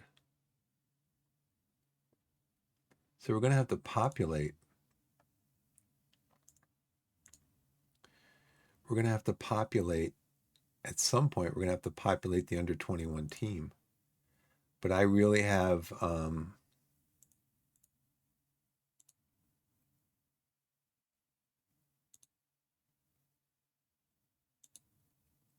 I really have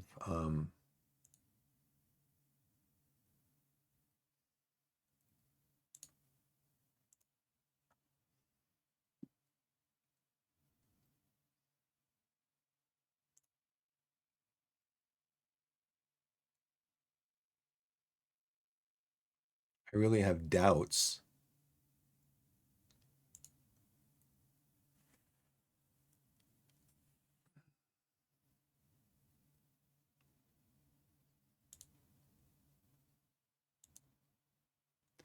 I really have doubts that they're going to give me any money to do a under 21 team.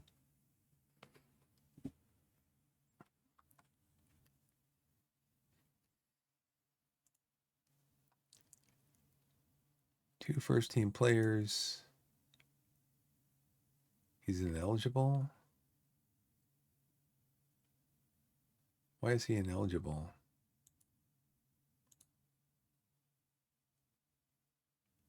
Hmm.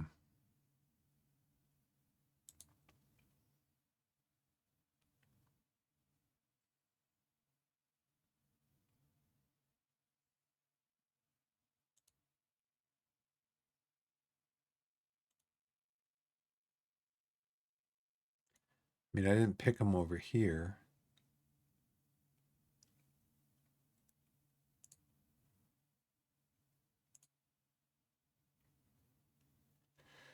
Let's see.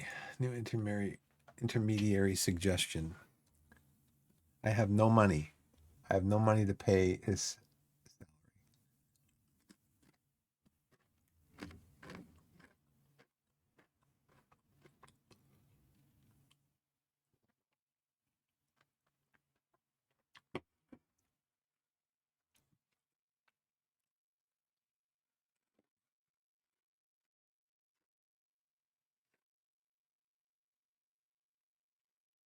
Sounds like my daughter has fallen asleep.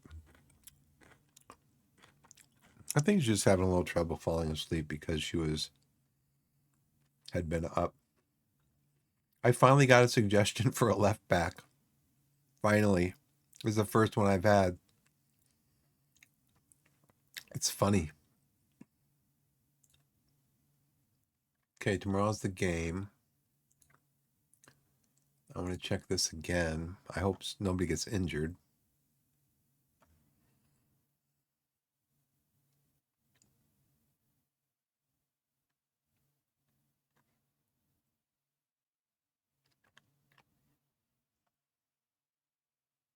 The reason I have him in here and he can only play on the left is because Moxie can play over here, but then you have to rearrange your whole back four. Whereas if I have AJ Weston in and Martin needs to go out, I just pull AJ Weston into that slot. I don't have to rearrange everything over here. Now these guys should do well because look at their match load. Very light.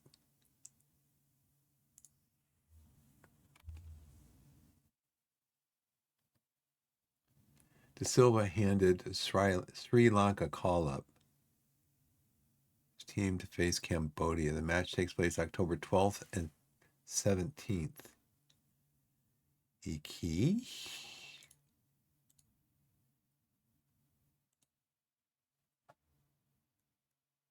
So how does that work with travel also? 12th, we play Eastbourne.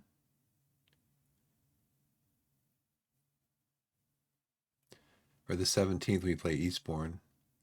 And he probably won't be available for the Bogner Regis game either. Brad Ash, man, he's better than he was. He was like 5.5. And I talked to him. And he's better than he was, but he's not great.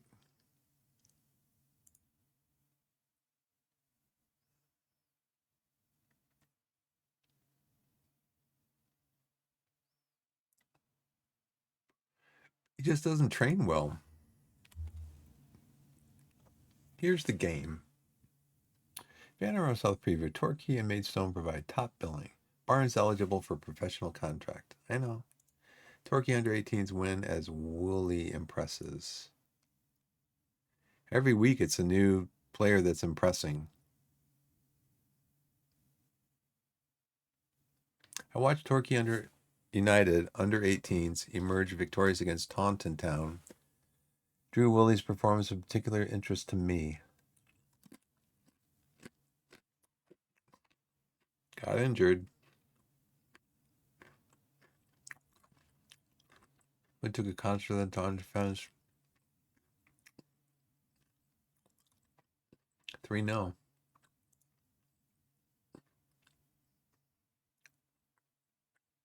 Ollie Tomlinson's recommended to be limited maximum of 45 minutes. Match sharpness, none. I should make him. I should have made him available to. Should have made him available for that game for the under. For the under 18s.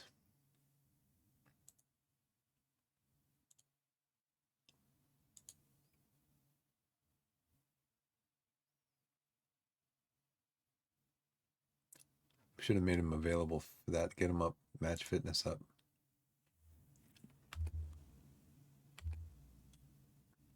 Okay. We should play with a cautious mentality. This approach will allow us to best cope with our opponents potentially having more of the ball. Well, I'll keep an eye on that right after the game starts. See what kind of possession they have. Low crosses. Okay, let's do that if you feel that, Aaron. 5 to 6 defending duties. But we're not using cautious right away. But I'll keep an eye on that. 5 to 6. Okay. Instructions to add. Pass into space. Overlap left. Overlap right. We don't overlap. Yeah, these are all the instructions to remove.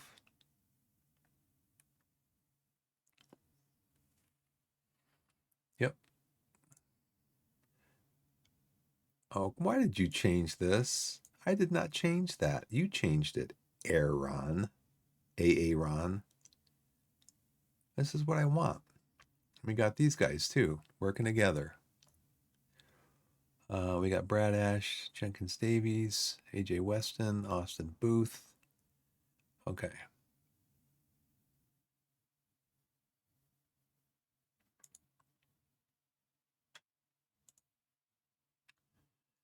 He's pleased. Last game, he was fired up. He was emboldened. Lockram doesn't agree with today's roster. Well, it's too bad. Feels the instructions dribble more and certain traits run with ball more often are well matched.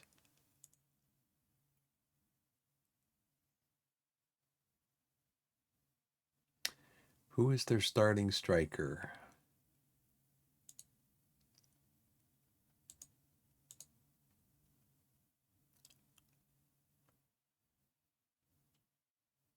Connor Kelly's out.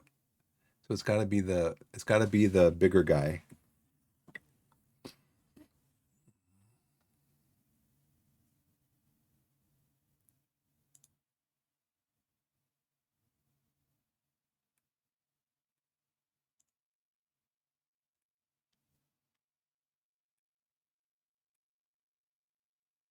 So I think we have to go we have to shepherd them inside. Trap inside.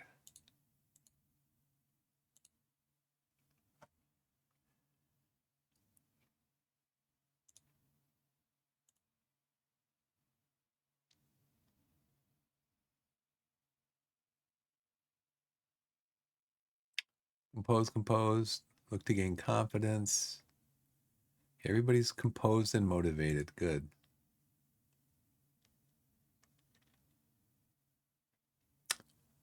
Let's see.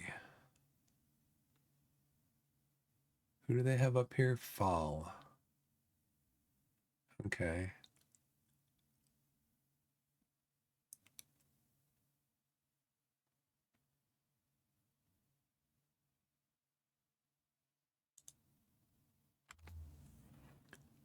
Okay, so let's see. Fall is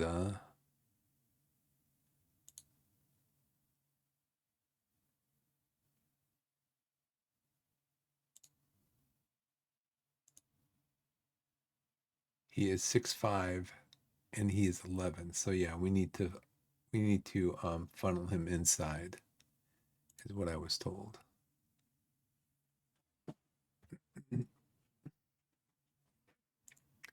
I'd like to see more here than just I'd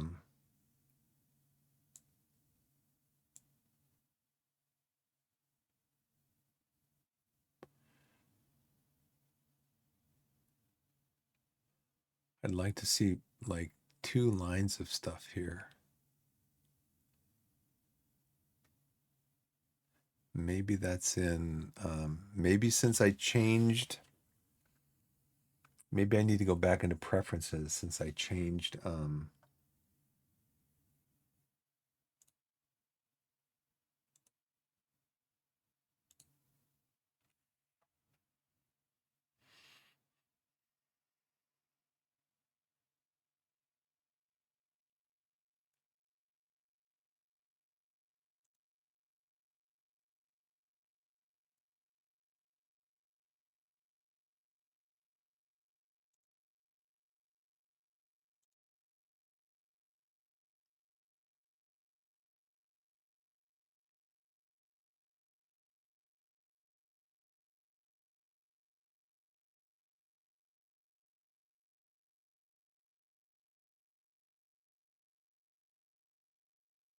no, I don't think I want to do that.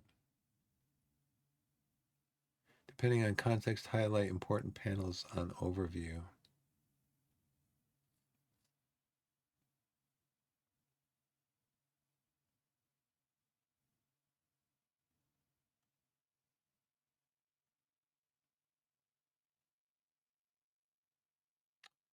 Match.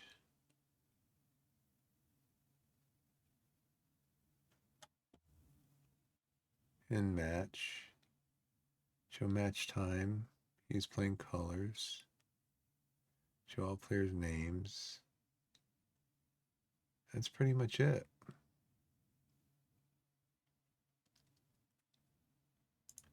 So I don't have to change anything because it's all the same. I kind of want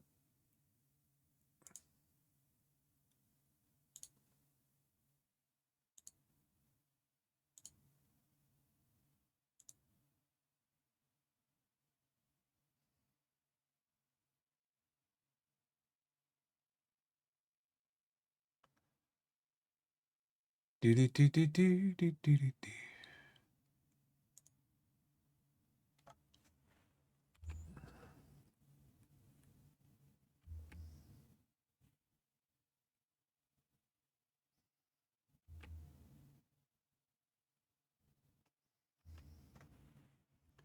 Possession. That's 57% possession. Okay. We are on 12 points according to this. Okay, we have a throw in. Krask has the ball, but it's got stolen by Corn. All right, so they're going to start their attack now. All right, intercepted by Collins. Collins coming up the right-hand side.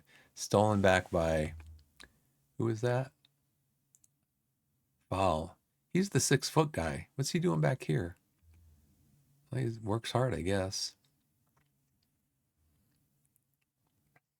Okay. Krask has it, gives it to Hall. Hall gives it over to McGavin. McGavin gives it away. Krask intercepts. Let's go out wide, guys. Krask using his speed up the right-hand side. Centers it. Lapsley has it.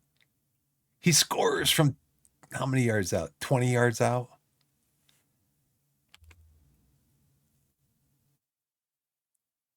He scores from 25 yards out. What a goal.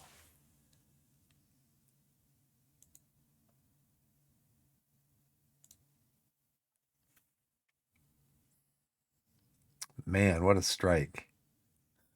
That's a beeline right to the corner of the net.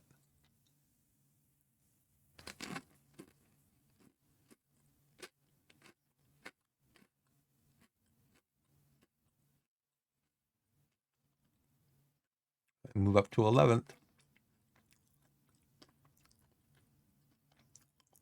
How my guys looking? Finley crashed a little tired. Okay. It's been a goal at Crabble Athletic Ground. I don't really care about those right now. I just want to know how are my players doing? Got 52% possession. Pretty even. 3 shots, 3 on target. Their XG is only .07.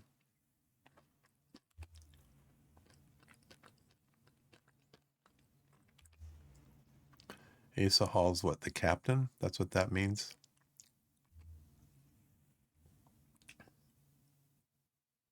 Okay, they gotta. Krask gets the ball again. Run it up, Krasky. Speed, my boy, speed. Oh man, who was that let the ball get through? McGavin. McGavin's not having a good game.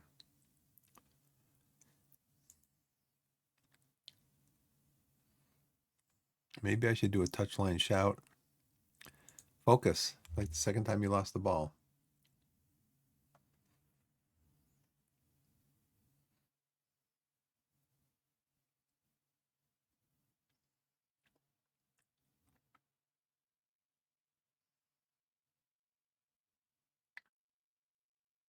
Okay. That they barely escaped that. That went off the top of the net here.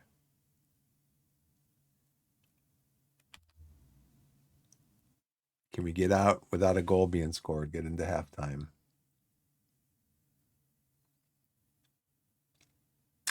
Halstead comes out and he takes it. That's my ball.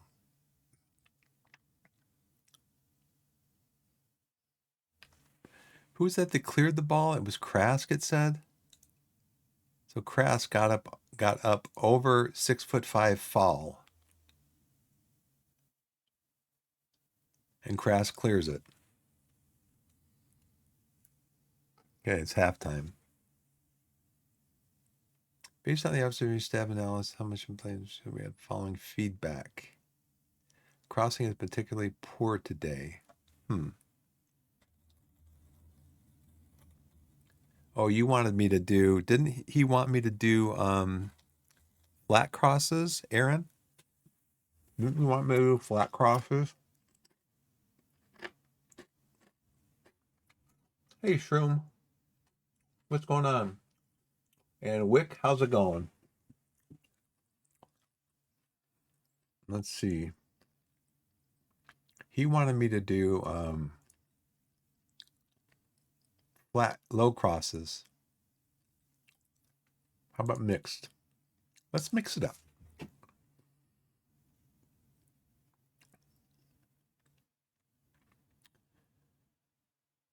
Top style play around, quicker transition from back to front than would be. Let's go with standard passing now. Still a higher tempo. We're going to dribble less though. We're ahead 1-0, so 1-0. Transition, we're still going to counter. We can still distribute quickly. We should probably go now to a mid block. Still trapped inside.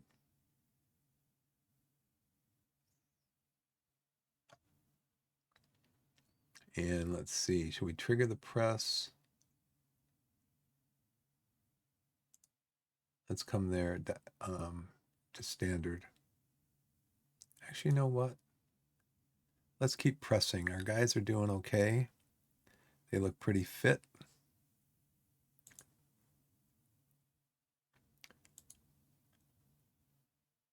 I think we're doing well, but we can definitely find another gear to take charge I know we can find another gear because I just looked at you guys and you're all got a lot of conditioning left. Seem pleased.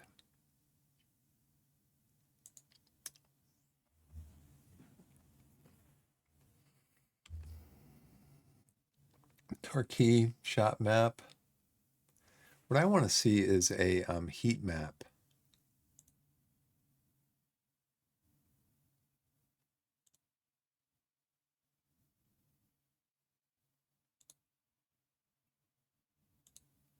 See, that's what this one doesn't have.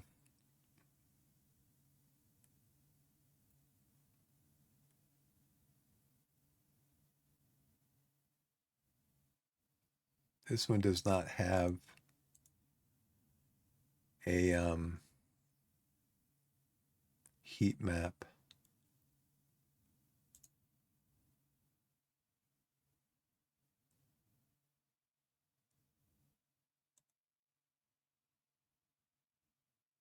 I want to see the heat map. And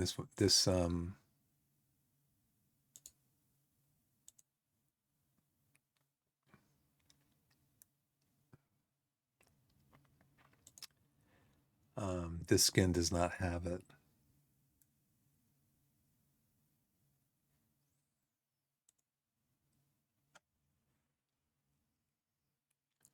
Their highest rating player is 6.8, and their striker is a 6.4.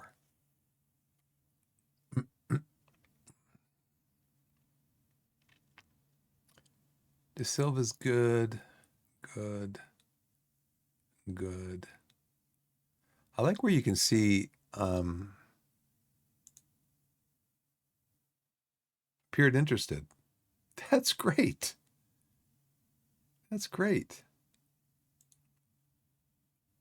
So I guess that's what that means. I thought it meant composed. Halstead's having a good game. Looks to gain confidence. Lapsley Hall looked happy. McGavin is happy. Seemed motivated. Okay.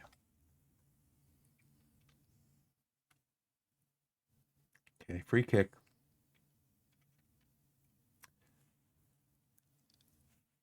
I thought that went in. I thought that went in. It went behind the net and then back out. There. That was close. But a goal. See, I like this. I like the dugout where they kind of tell you things that are happening. Like they'll tell you, we need to substitute somebody out.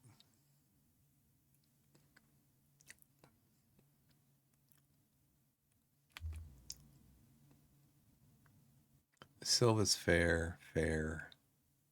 Krask is fair.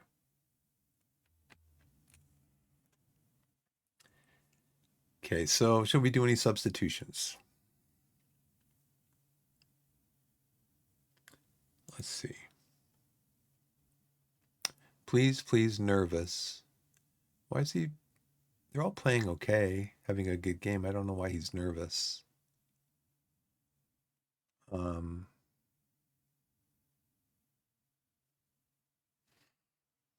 but I think we need to change. More dribble less. Let's go a little slower tempo. There's only 20 minutes left in the game.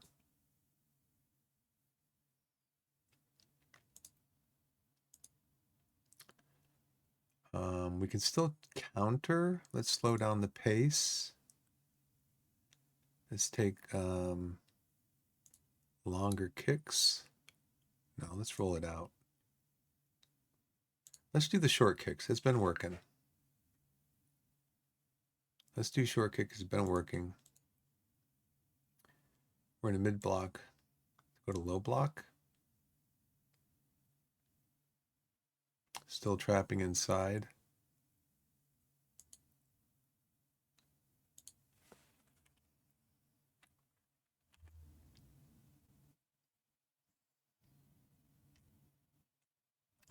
Here we go. This has got to be McGavin. Watch McGavin. He's like 30 yards out, 25 yards out. Watch him whip this ball in.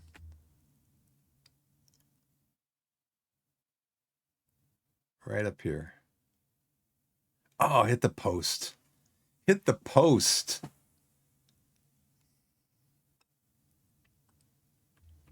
Okay, Mason United's done a substitution. Hoyt is in for Bone. Hoyt is their right back. Finley Krask, yeah, he's poor. We gotta sub him out. So this is where I have to do a little bit of jingly jangling. I have to bring Booth in to his slot. Who else? Dylan De Silva's fair. Lewis is fair.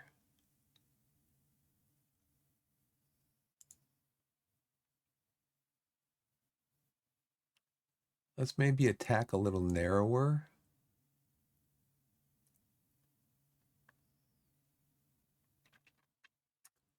Ten minutes left. Let's do a little bit of time wasting.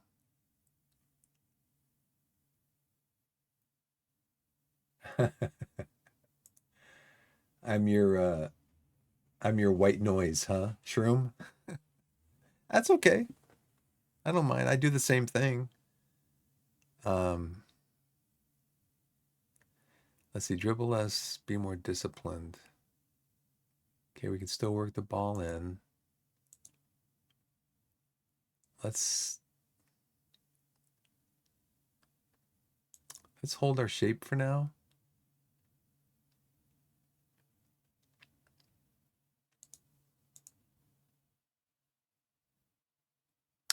And then we'll trigger the press less often.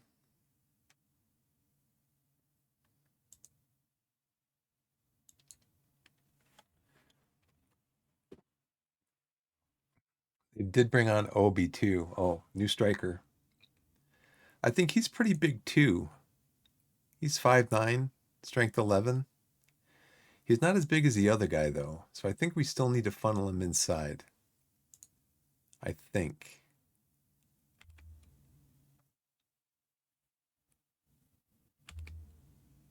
See, these things go by so fast. Dylan Silva has taken slight injuries, indicating he wants to come out. Looks like it could be a right groin. So I wonder if he's going to be going to the Sri Lanka game that he's supposed to go to in about a week and a half. We try to put more crosses, and considering we're superior in the air today. Okay, do that. That's fine. This Jenkin Davies in for De Silva. I don't. Does Davies play over there?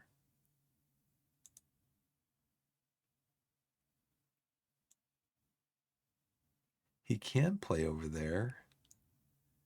Brad Ash. Can he play over there?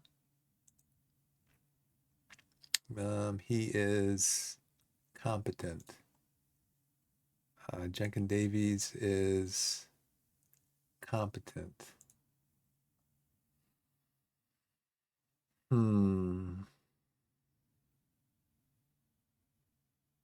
He's complacent. He's nervous.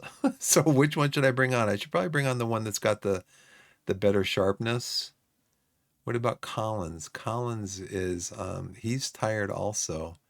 Yeah, De Silva's like, oh, he got a knock. That's why. Brad Ash can play on the right if Collins needs to come out.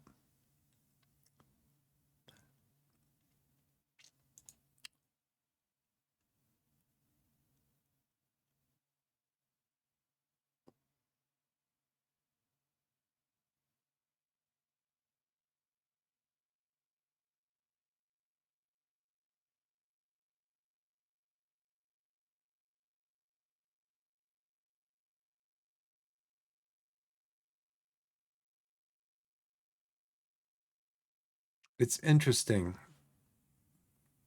because when a player is talking, when you're having a conversation with a player as the coach or the manager, when you're having a conversation with them, you can put your arm around them, you can shake their hand, or you can pat them on the back. But up here, it's either thrashing your arms, pointing your finger. Um,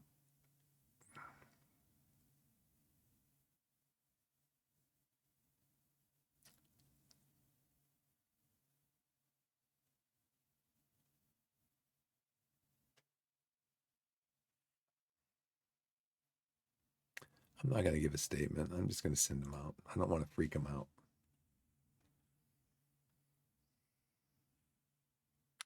Was he able to come off right away? I hope.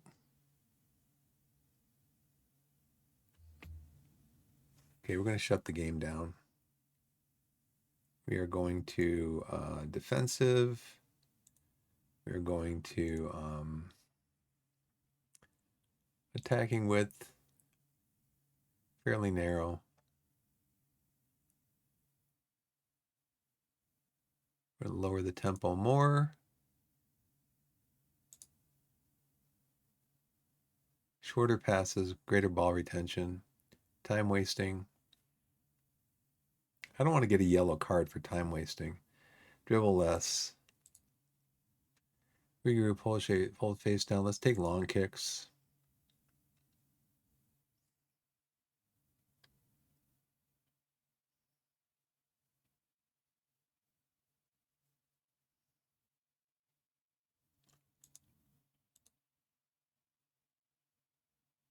And trap inside, I guess, yeah. We're shutting the game down. Okay. What was, oh, yeah, what was that? Back post? That's called the Back Post Dream by Jenkins Davis.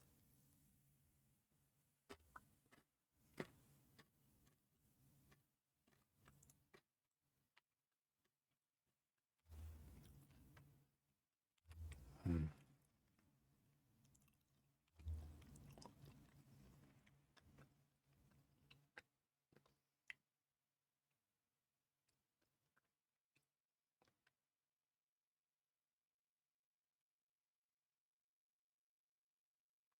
Okay, do not let them draw.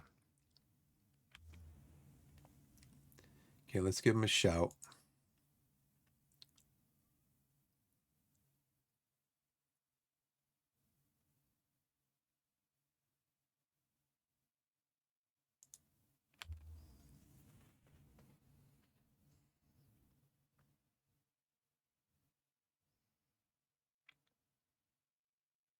These guys are tired, I know. Okay, there is a steal. Obi-Wan Kenobi gets the ball. They cross it into. Collins gets it. Oh, come on. Come on, guys. 4 minutes of injury time.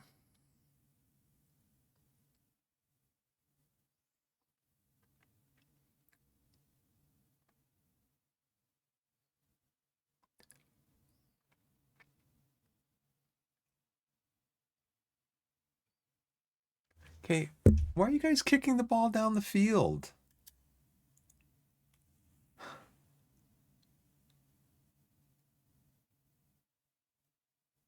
want to shoot on sight. Oh, you know what? I didn't have that as a tactic. I don't know if he changed it. Oh, he hit early crosses. I'm like, passing directness, dude. Keeping hold of the ball.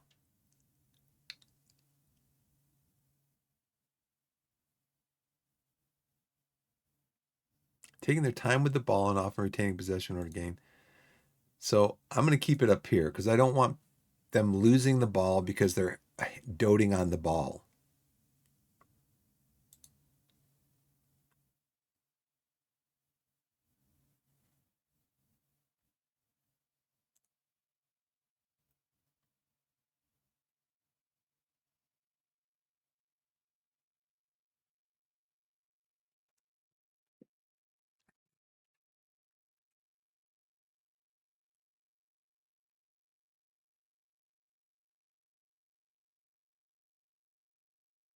Jarvis is doing well. Distributed target forward.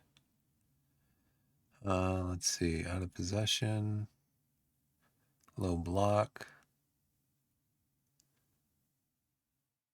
Okay.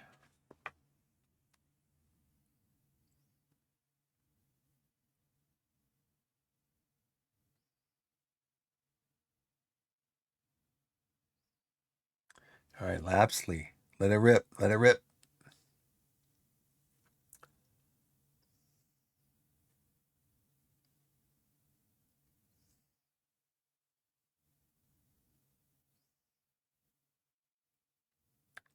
Tackle him, Collins. No, no, no. Oh, disallowed. Offside.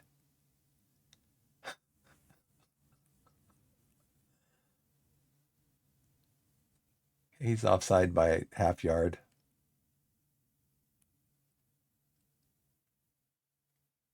Kill the game, guys. Kill the game. Full time. Did it. Yes. Let's see. We only had 6 shots on goal. You know why? Because I'd working the ball into the box and he said do crosses early. Well, you do crosses early when there's nobody in the box, you're going to have a problem. There's nobody there to receive the ball. So our XG was 0.57. Ours was only 0.68. We had 59% possession. They had 41. We should have done more with our possession. Should have had more shots.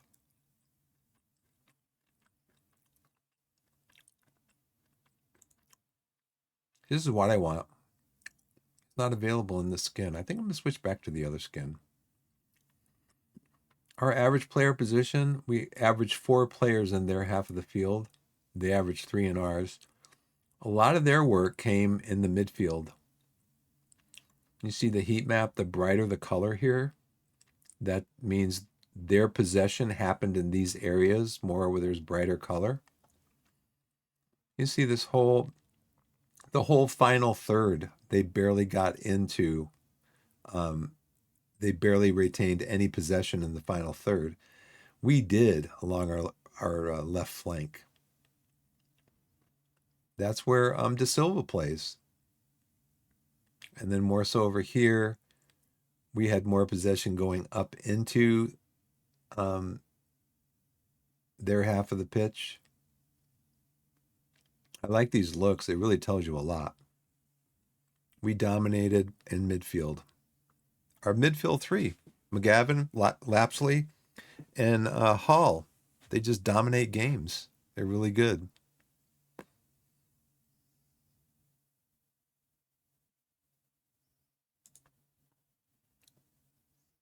We had 6 shots on goal. Let's look at ESPN. By the way,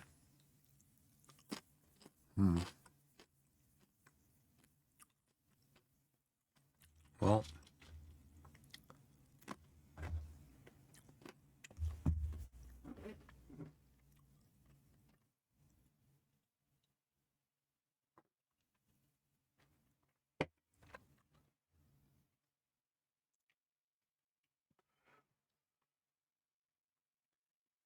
hello to everybody in chat. Welcome. That was a disallowed goal.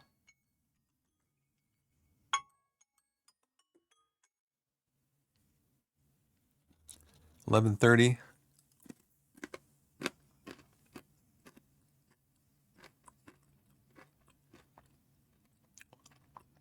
Close this. How do I close this? How do I look at what I want to? Oh yeah, player stats.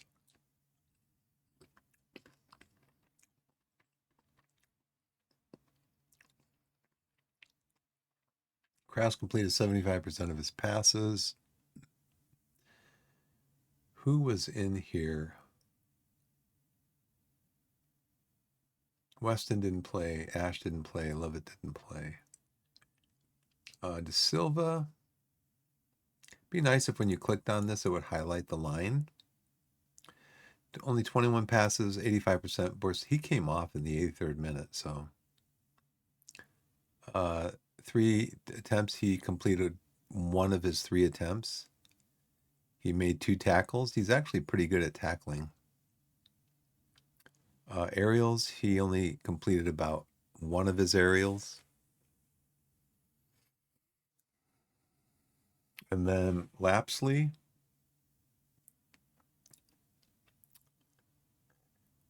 Moxie, and Halstead were the over 7.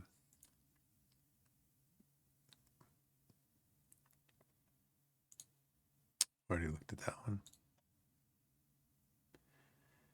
I got to try to remember this because there's usually a comment in here that'll make about, we didn't get enough shots, which I agree, for the amount of possession that we had, those kinds of things. And sometimes you want to click on those things. I'm very happy. We got the result despite not being at our best, and that's what matters the most. I'll take it. It's always good to get a result when not playing as well as we know we can.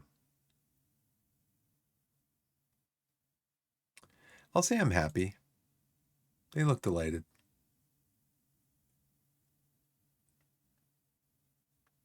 Lapsley should get the player of the match. I don't know if he did, but he should.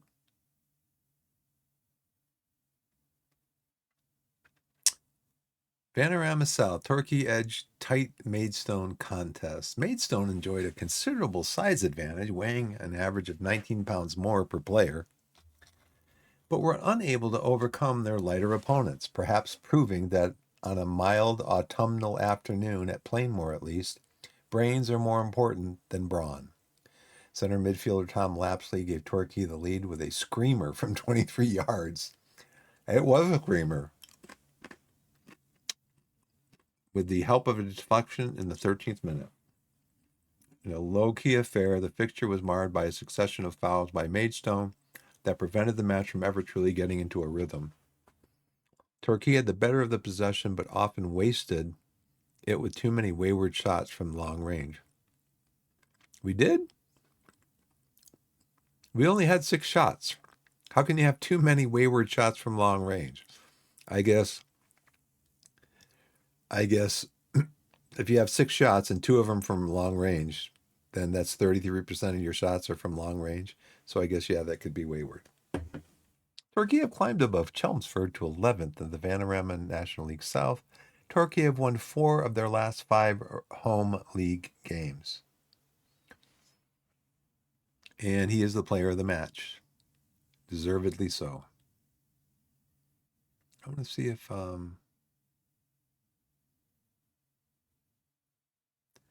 want to see a replay of that shot. We are up in 11th. We're now 13 points behind Yeovil first. We would be in 4th place if we had our 10 points back. We are still leading the division in goal differential.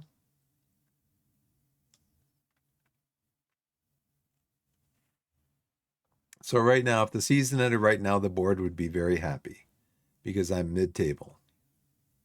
But I'm not satisfied with that. That was like watching paint dry. We're so dull. But this is what I didn't consider this until I read this in here.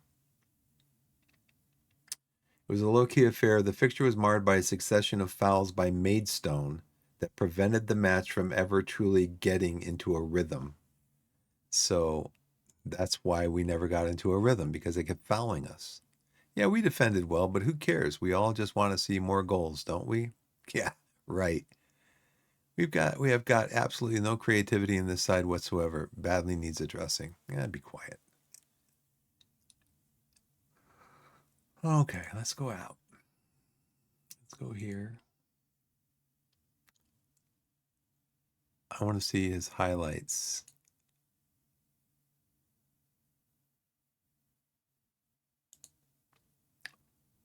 There's only one goal, so we're going to see it. 13th minute. Krask brings the ball in. Lapsley moves up to about 25 yards out and whips it into the corner, man. That was on a rope.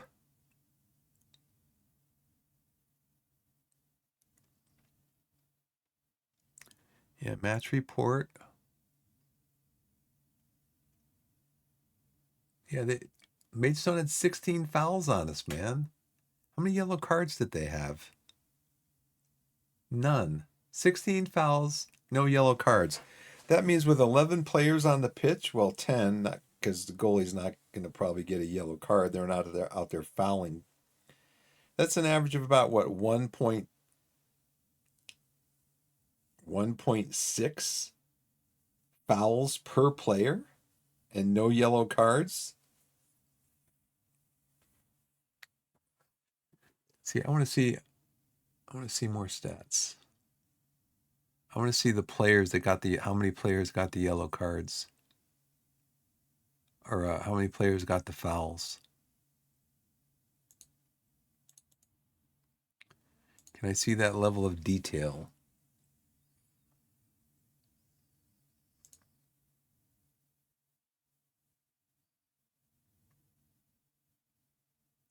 Where can I see that level of detail?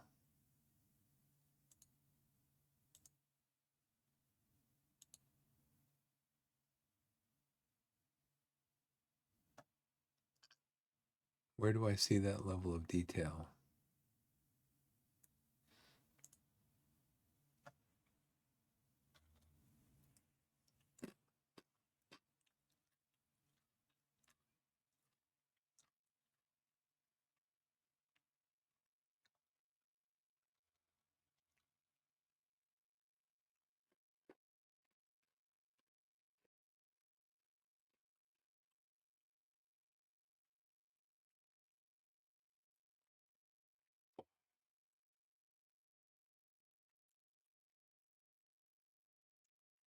Hmm.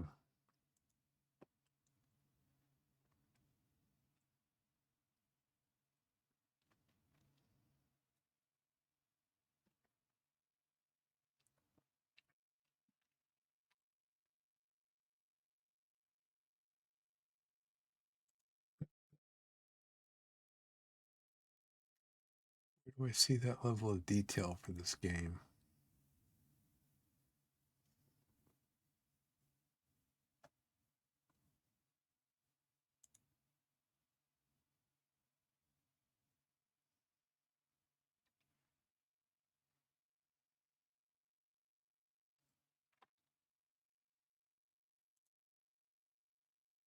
Okay, here we go, Maidstone.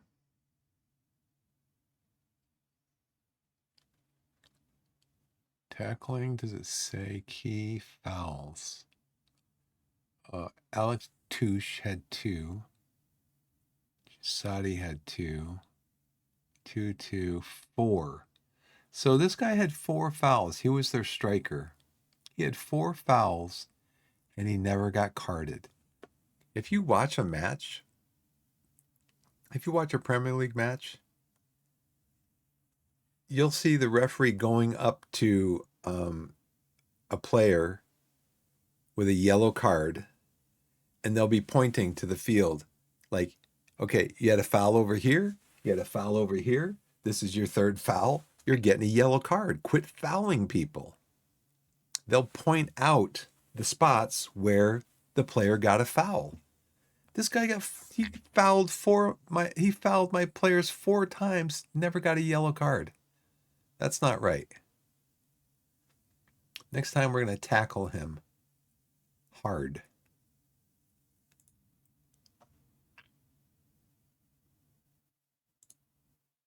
There's the heat maps again. Love those things. You can actually play the whole game out if you want. You can play the game right here. It'll replay it for you. So our next game is De Silva's on international duty until, so he misses Bogner Regis, but he's injured.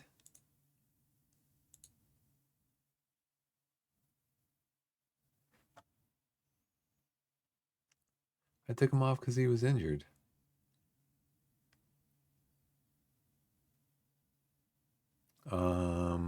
I took him off because he was injured.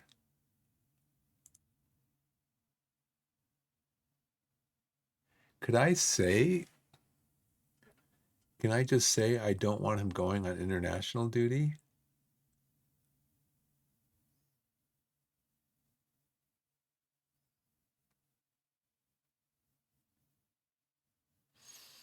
Hmm.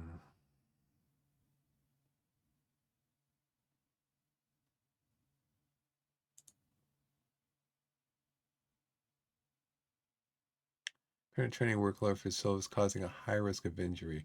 Oh, come on. It's not the training workload. Give me a break. I've had it in a couple different training sessions. That's all. He does have a heavy match load. I will agree to that, okay? Recurring pulled hamstring. On the field, just now you said it was his groin. I guess the groin can come up here.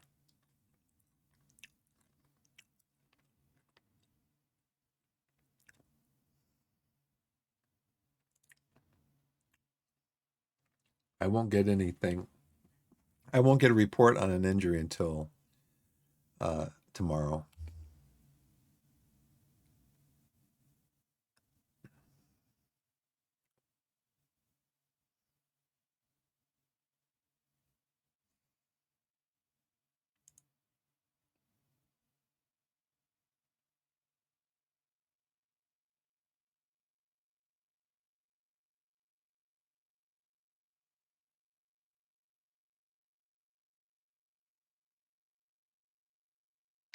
What happened just then when I moused over this and it like a window popped up or something? Oh, Welling. It shows the games. It shows what games they won and lost. Bath City was leading the league. It's a struggle up there. We're down here. We're down here under the radar. I got some. I got some nuts here.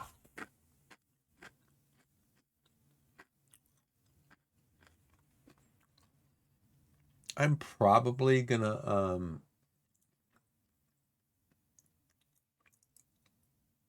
I'm probably gonna go through the end of this week, and then I can send you guys out on a raid if you want to go see another FM player, FM streamer.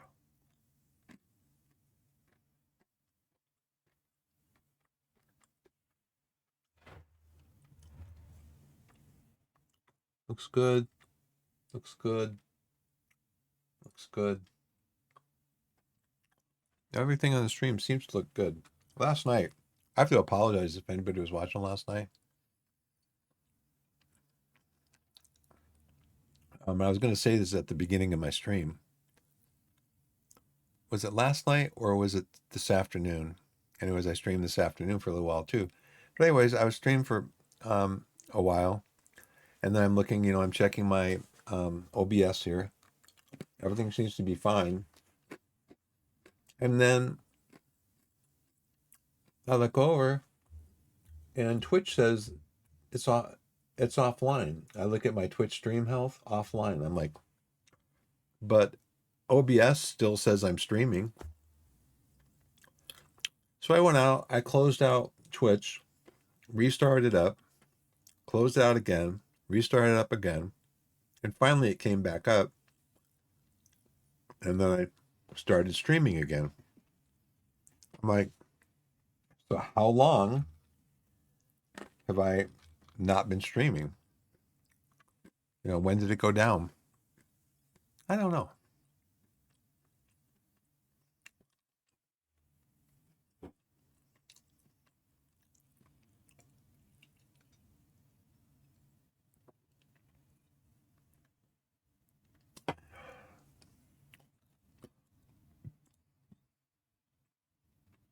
We have a game on Saturday.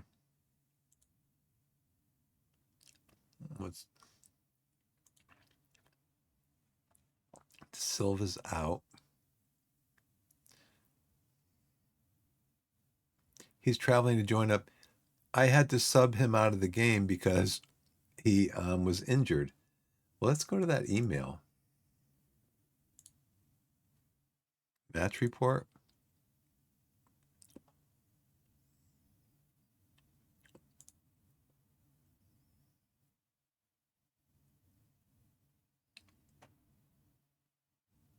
I had to substitute him because they said he had a groin problem. I guess it didn't last long.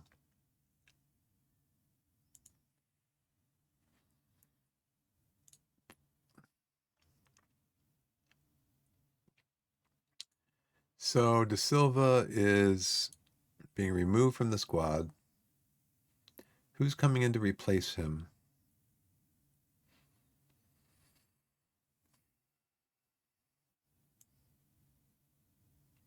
Jack Stobbs? I'm going to have to bring somebody up from under 18s. Who else can play there? Jack Stobbs, Oliver Noon, Darren Mills. But do the under 18s have a game? Yeah, they have a game there too. So I'm gonna have to bring somebody up this week to substitute for him.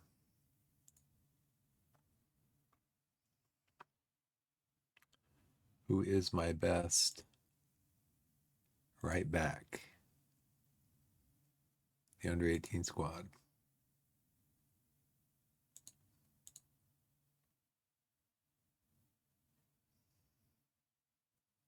For my best right attacking midfielder. He's injured. 2 to 5 weeks. Gosh, man, this game, I tell you. Drew Woolley is injured for 3 days. So I guess you're coming up, Drew.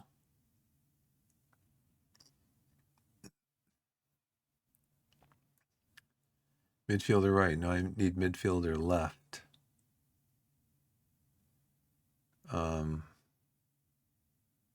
Can you play any other positions, Daryl? Yeah, you can play attacking midfielder. Okay. Sounds good to me. You come up to the senior squad.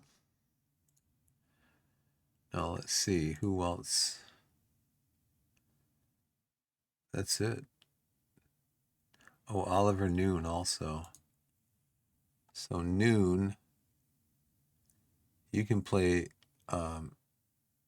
You are 1 star with potential for 2 stars.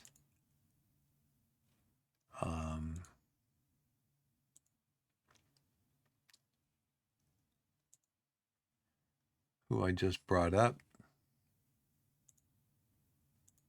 Oh, no.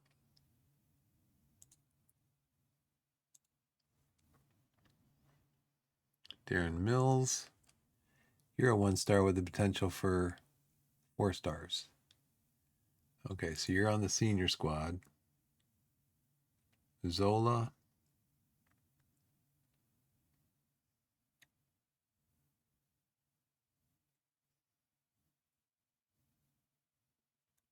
Let's go up here, best position.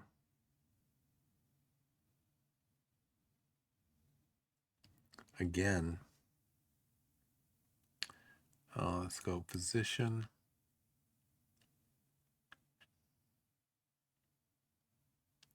He plays right or left. He plays left, right or left. Jack Stobbs, he's going to start.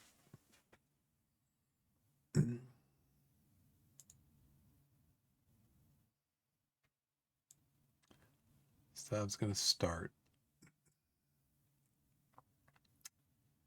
And who's going to come up? Darren Mills.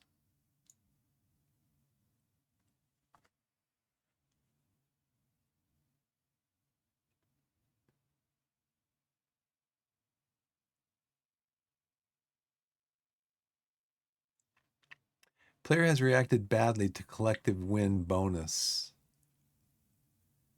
I need to get rid of this guy. What's his salary? How much is he making? $750 per week? What a bad attitude, man.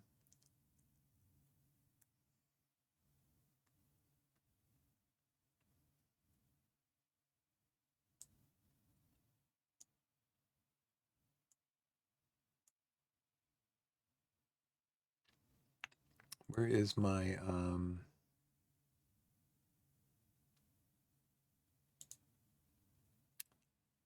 And then where is my...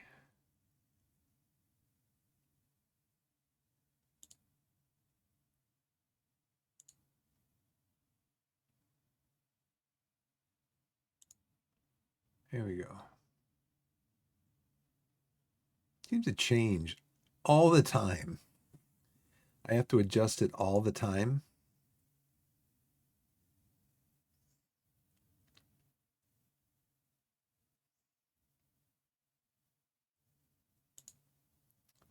Okay, he can be an attack as long as he's a ball-winning midfielder supporting the... He's a ball-winning midfielder.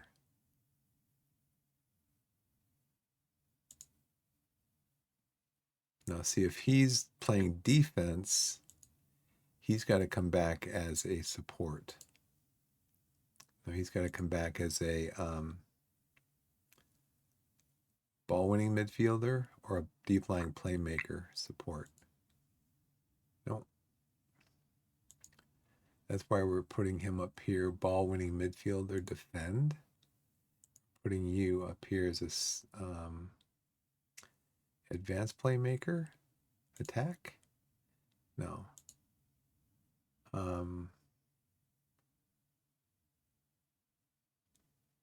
Central midfielder support. Yeah. No, attack. There. It changes all the time. Like every time I go in there, it seems like it's changed. Oh, brother. I need to make a list. Take some screenshots, but I need to make a list. So he's traveling for like 2 weeks. October 18th is his estimated return date. So he's going to miss the Bognor Regis. He's going to miss the Eastbourne game. He should be back for Aldershot. No, he should be back for Welling.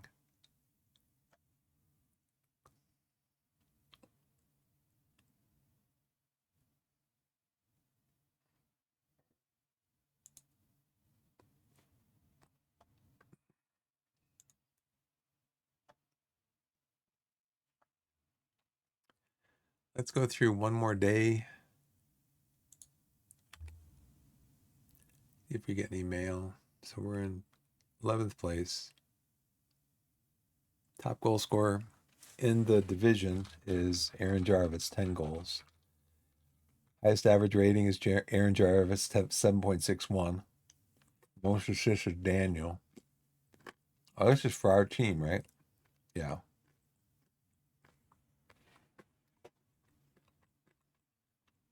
He's got to rest.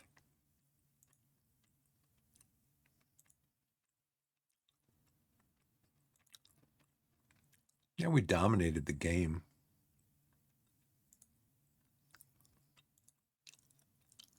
XG was very close. And that's because, like they said, is because Maidstone fouled us 16 times. So you really couldn't build up any. I mean, what, 1690 is like 5? Every 5 minutes there's a foul.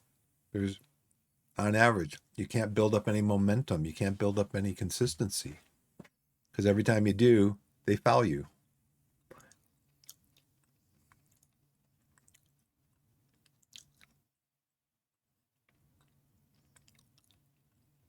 They only did 280 passes.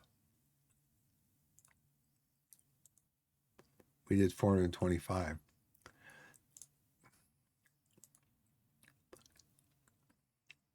Our opponents have been shooting terribly. Good. Let it maintain that until we play them next. Until after we play them next time.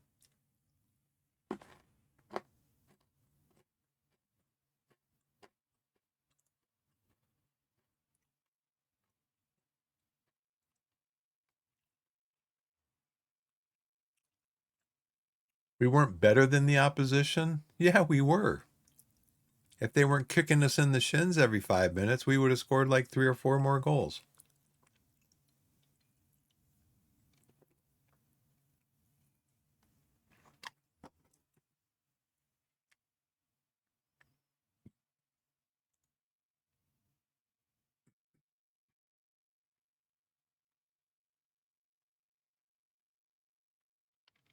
So our striker Aaron Jarvis is second in the division with 10 goals.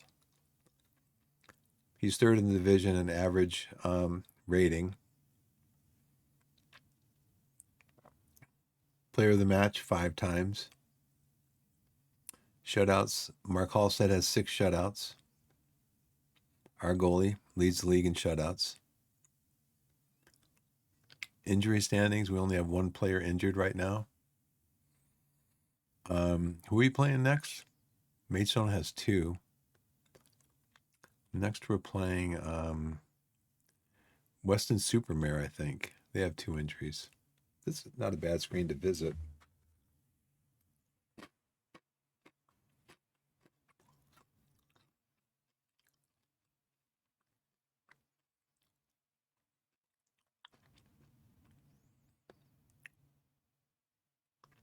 Torquay last won this division in 2018-2019.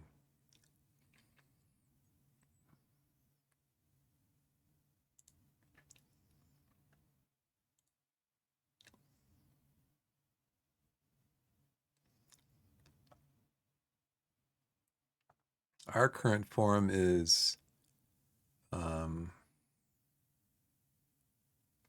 draw, win, loss, win, win. Our only loss of the season against Chelmsford. I think I'm just going to change it now so I don't forget tomorrow.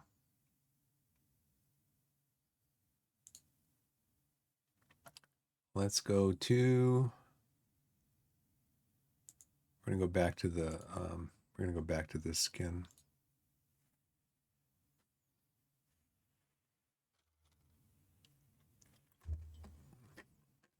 Got to have the heat maps during the game. Have to have them.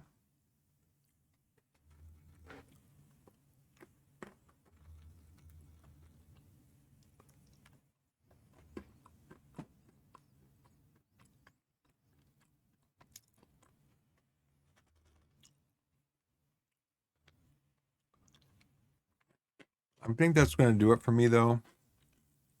Yeah, it's midnight. I'm going to go to bed.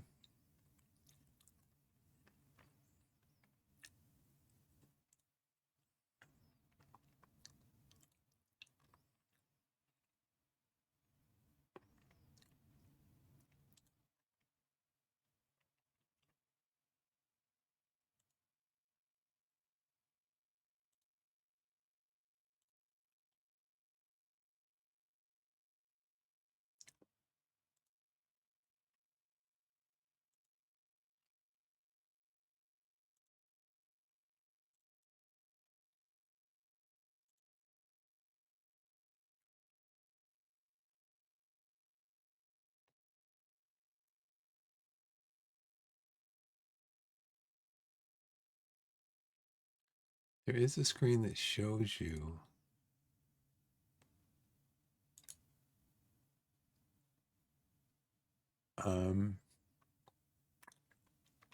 It shows you the the overview.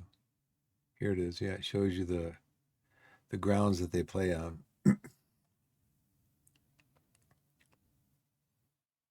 Shows your best players basically.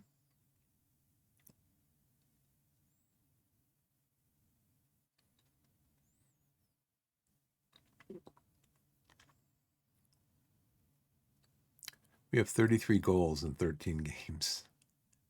We're averaging 2.5 goals a game. 33 goals, 9 goals against, 6 shutouts. Only lost 1. 69% win percentage. Okay, I think that's going to do it for me, everybody. I can send you off on a raid if you guys want to watch some more.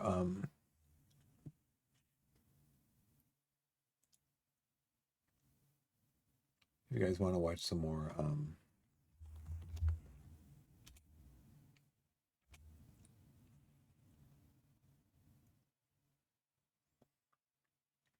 It says if I go in here, raid browser, find somebody to raid.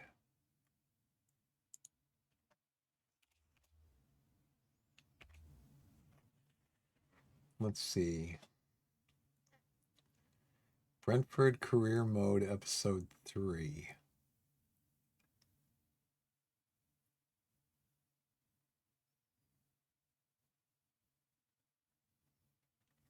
Now, see, I'm not sure how to do this, though, because I only raided somebody a couple of times. I'm not sure how to do this. When I send you guys into the raid, I'm still on camera.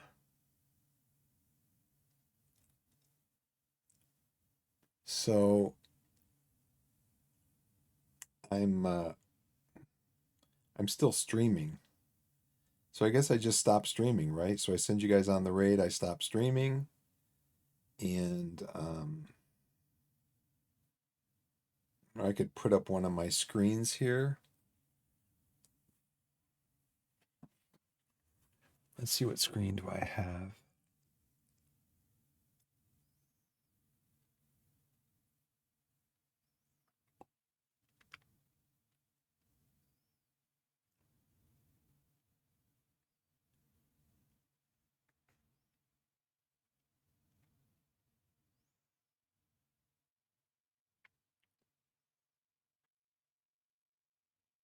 Hmm.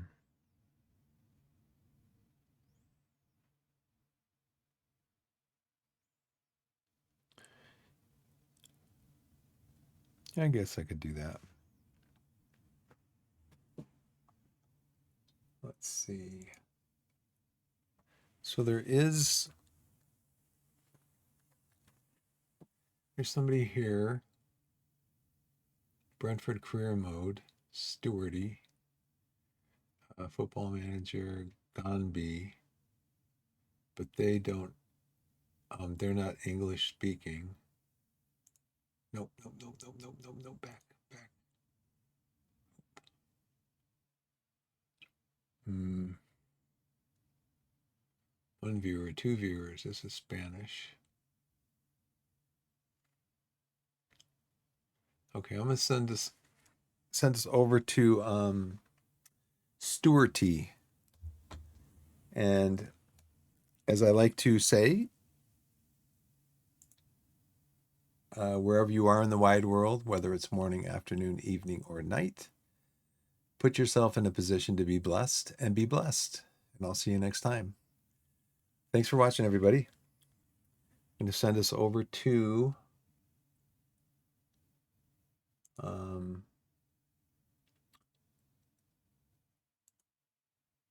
Stewardy.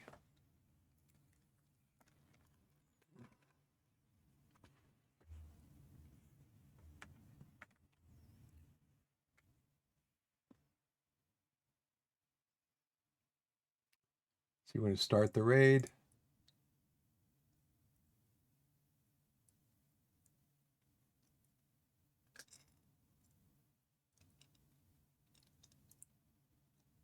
And we're going to raid now. Good night, everybody. We'll see you next time. Thanks for watching.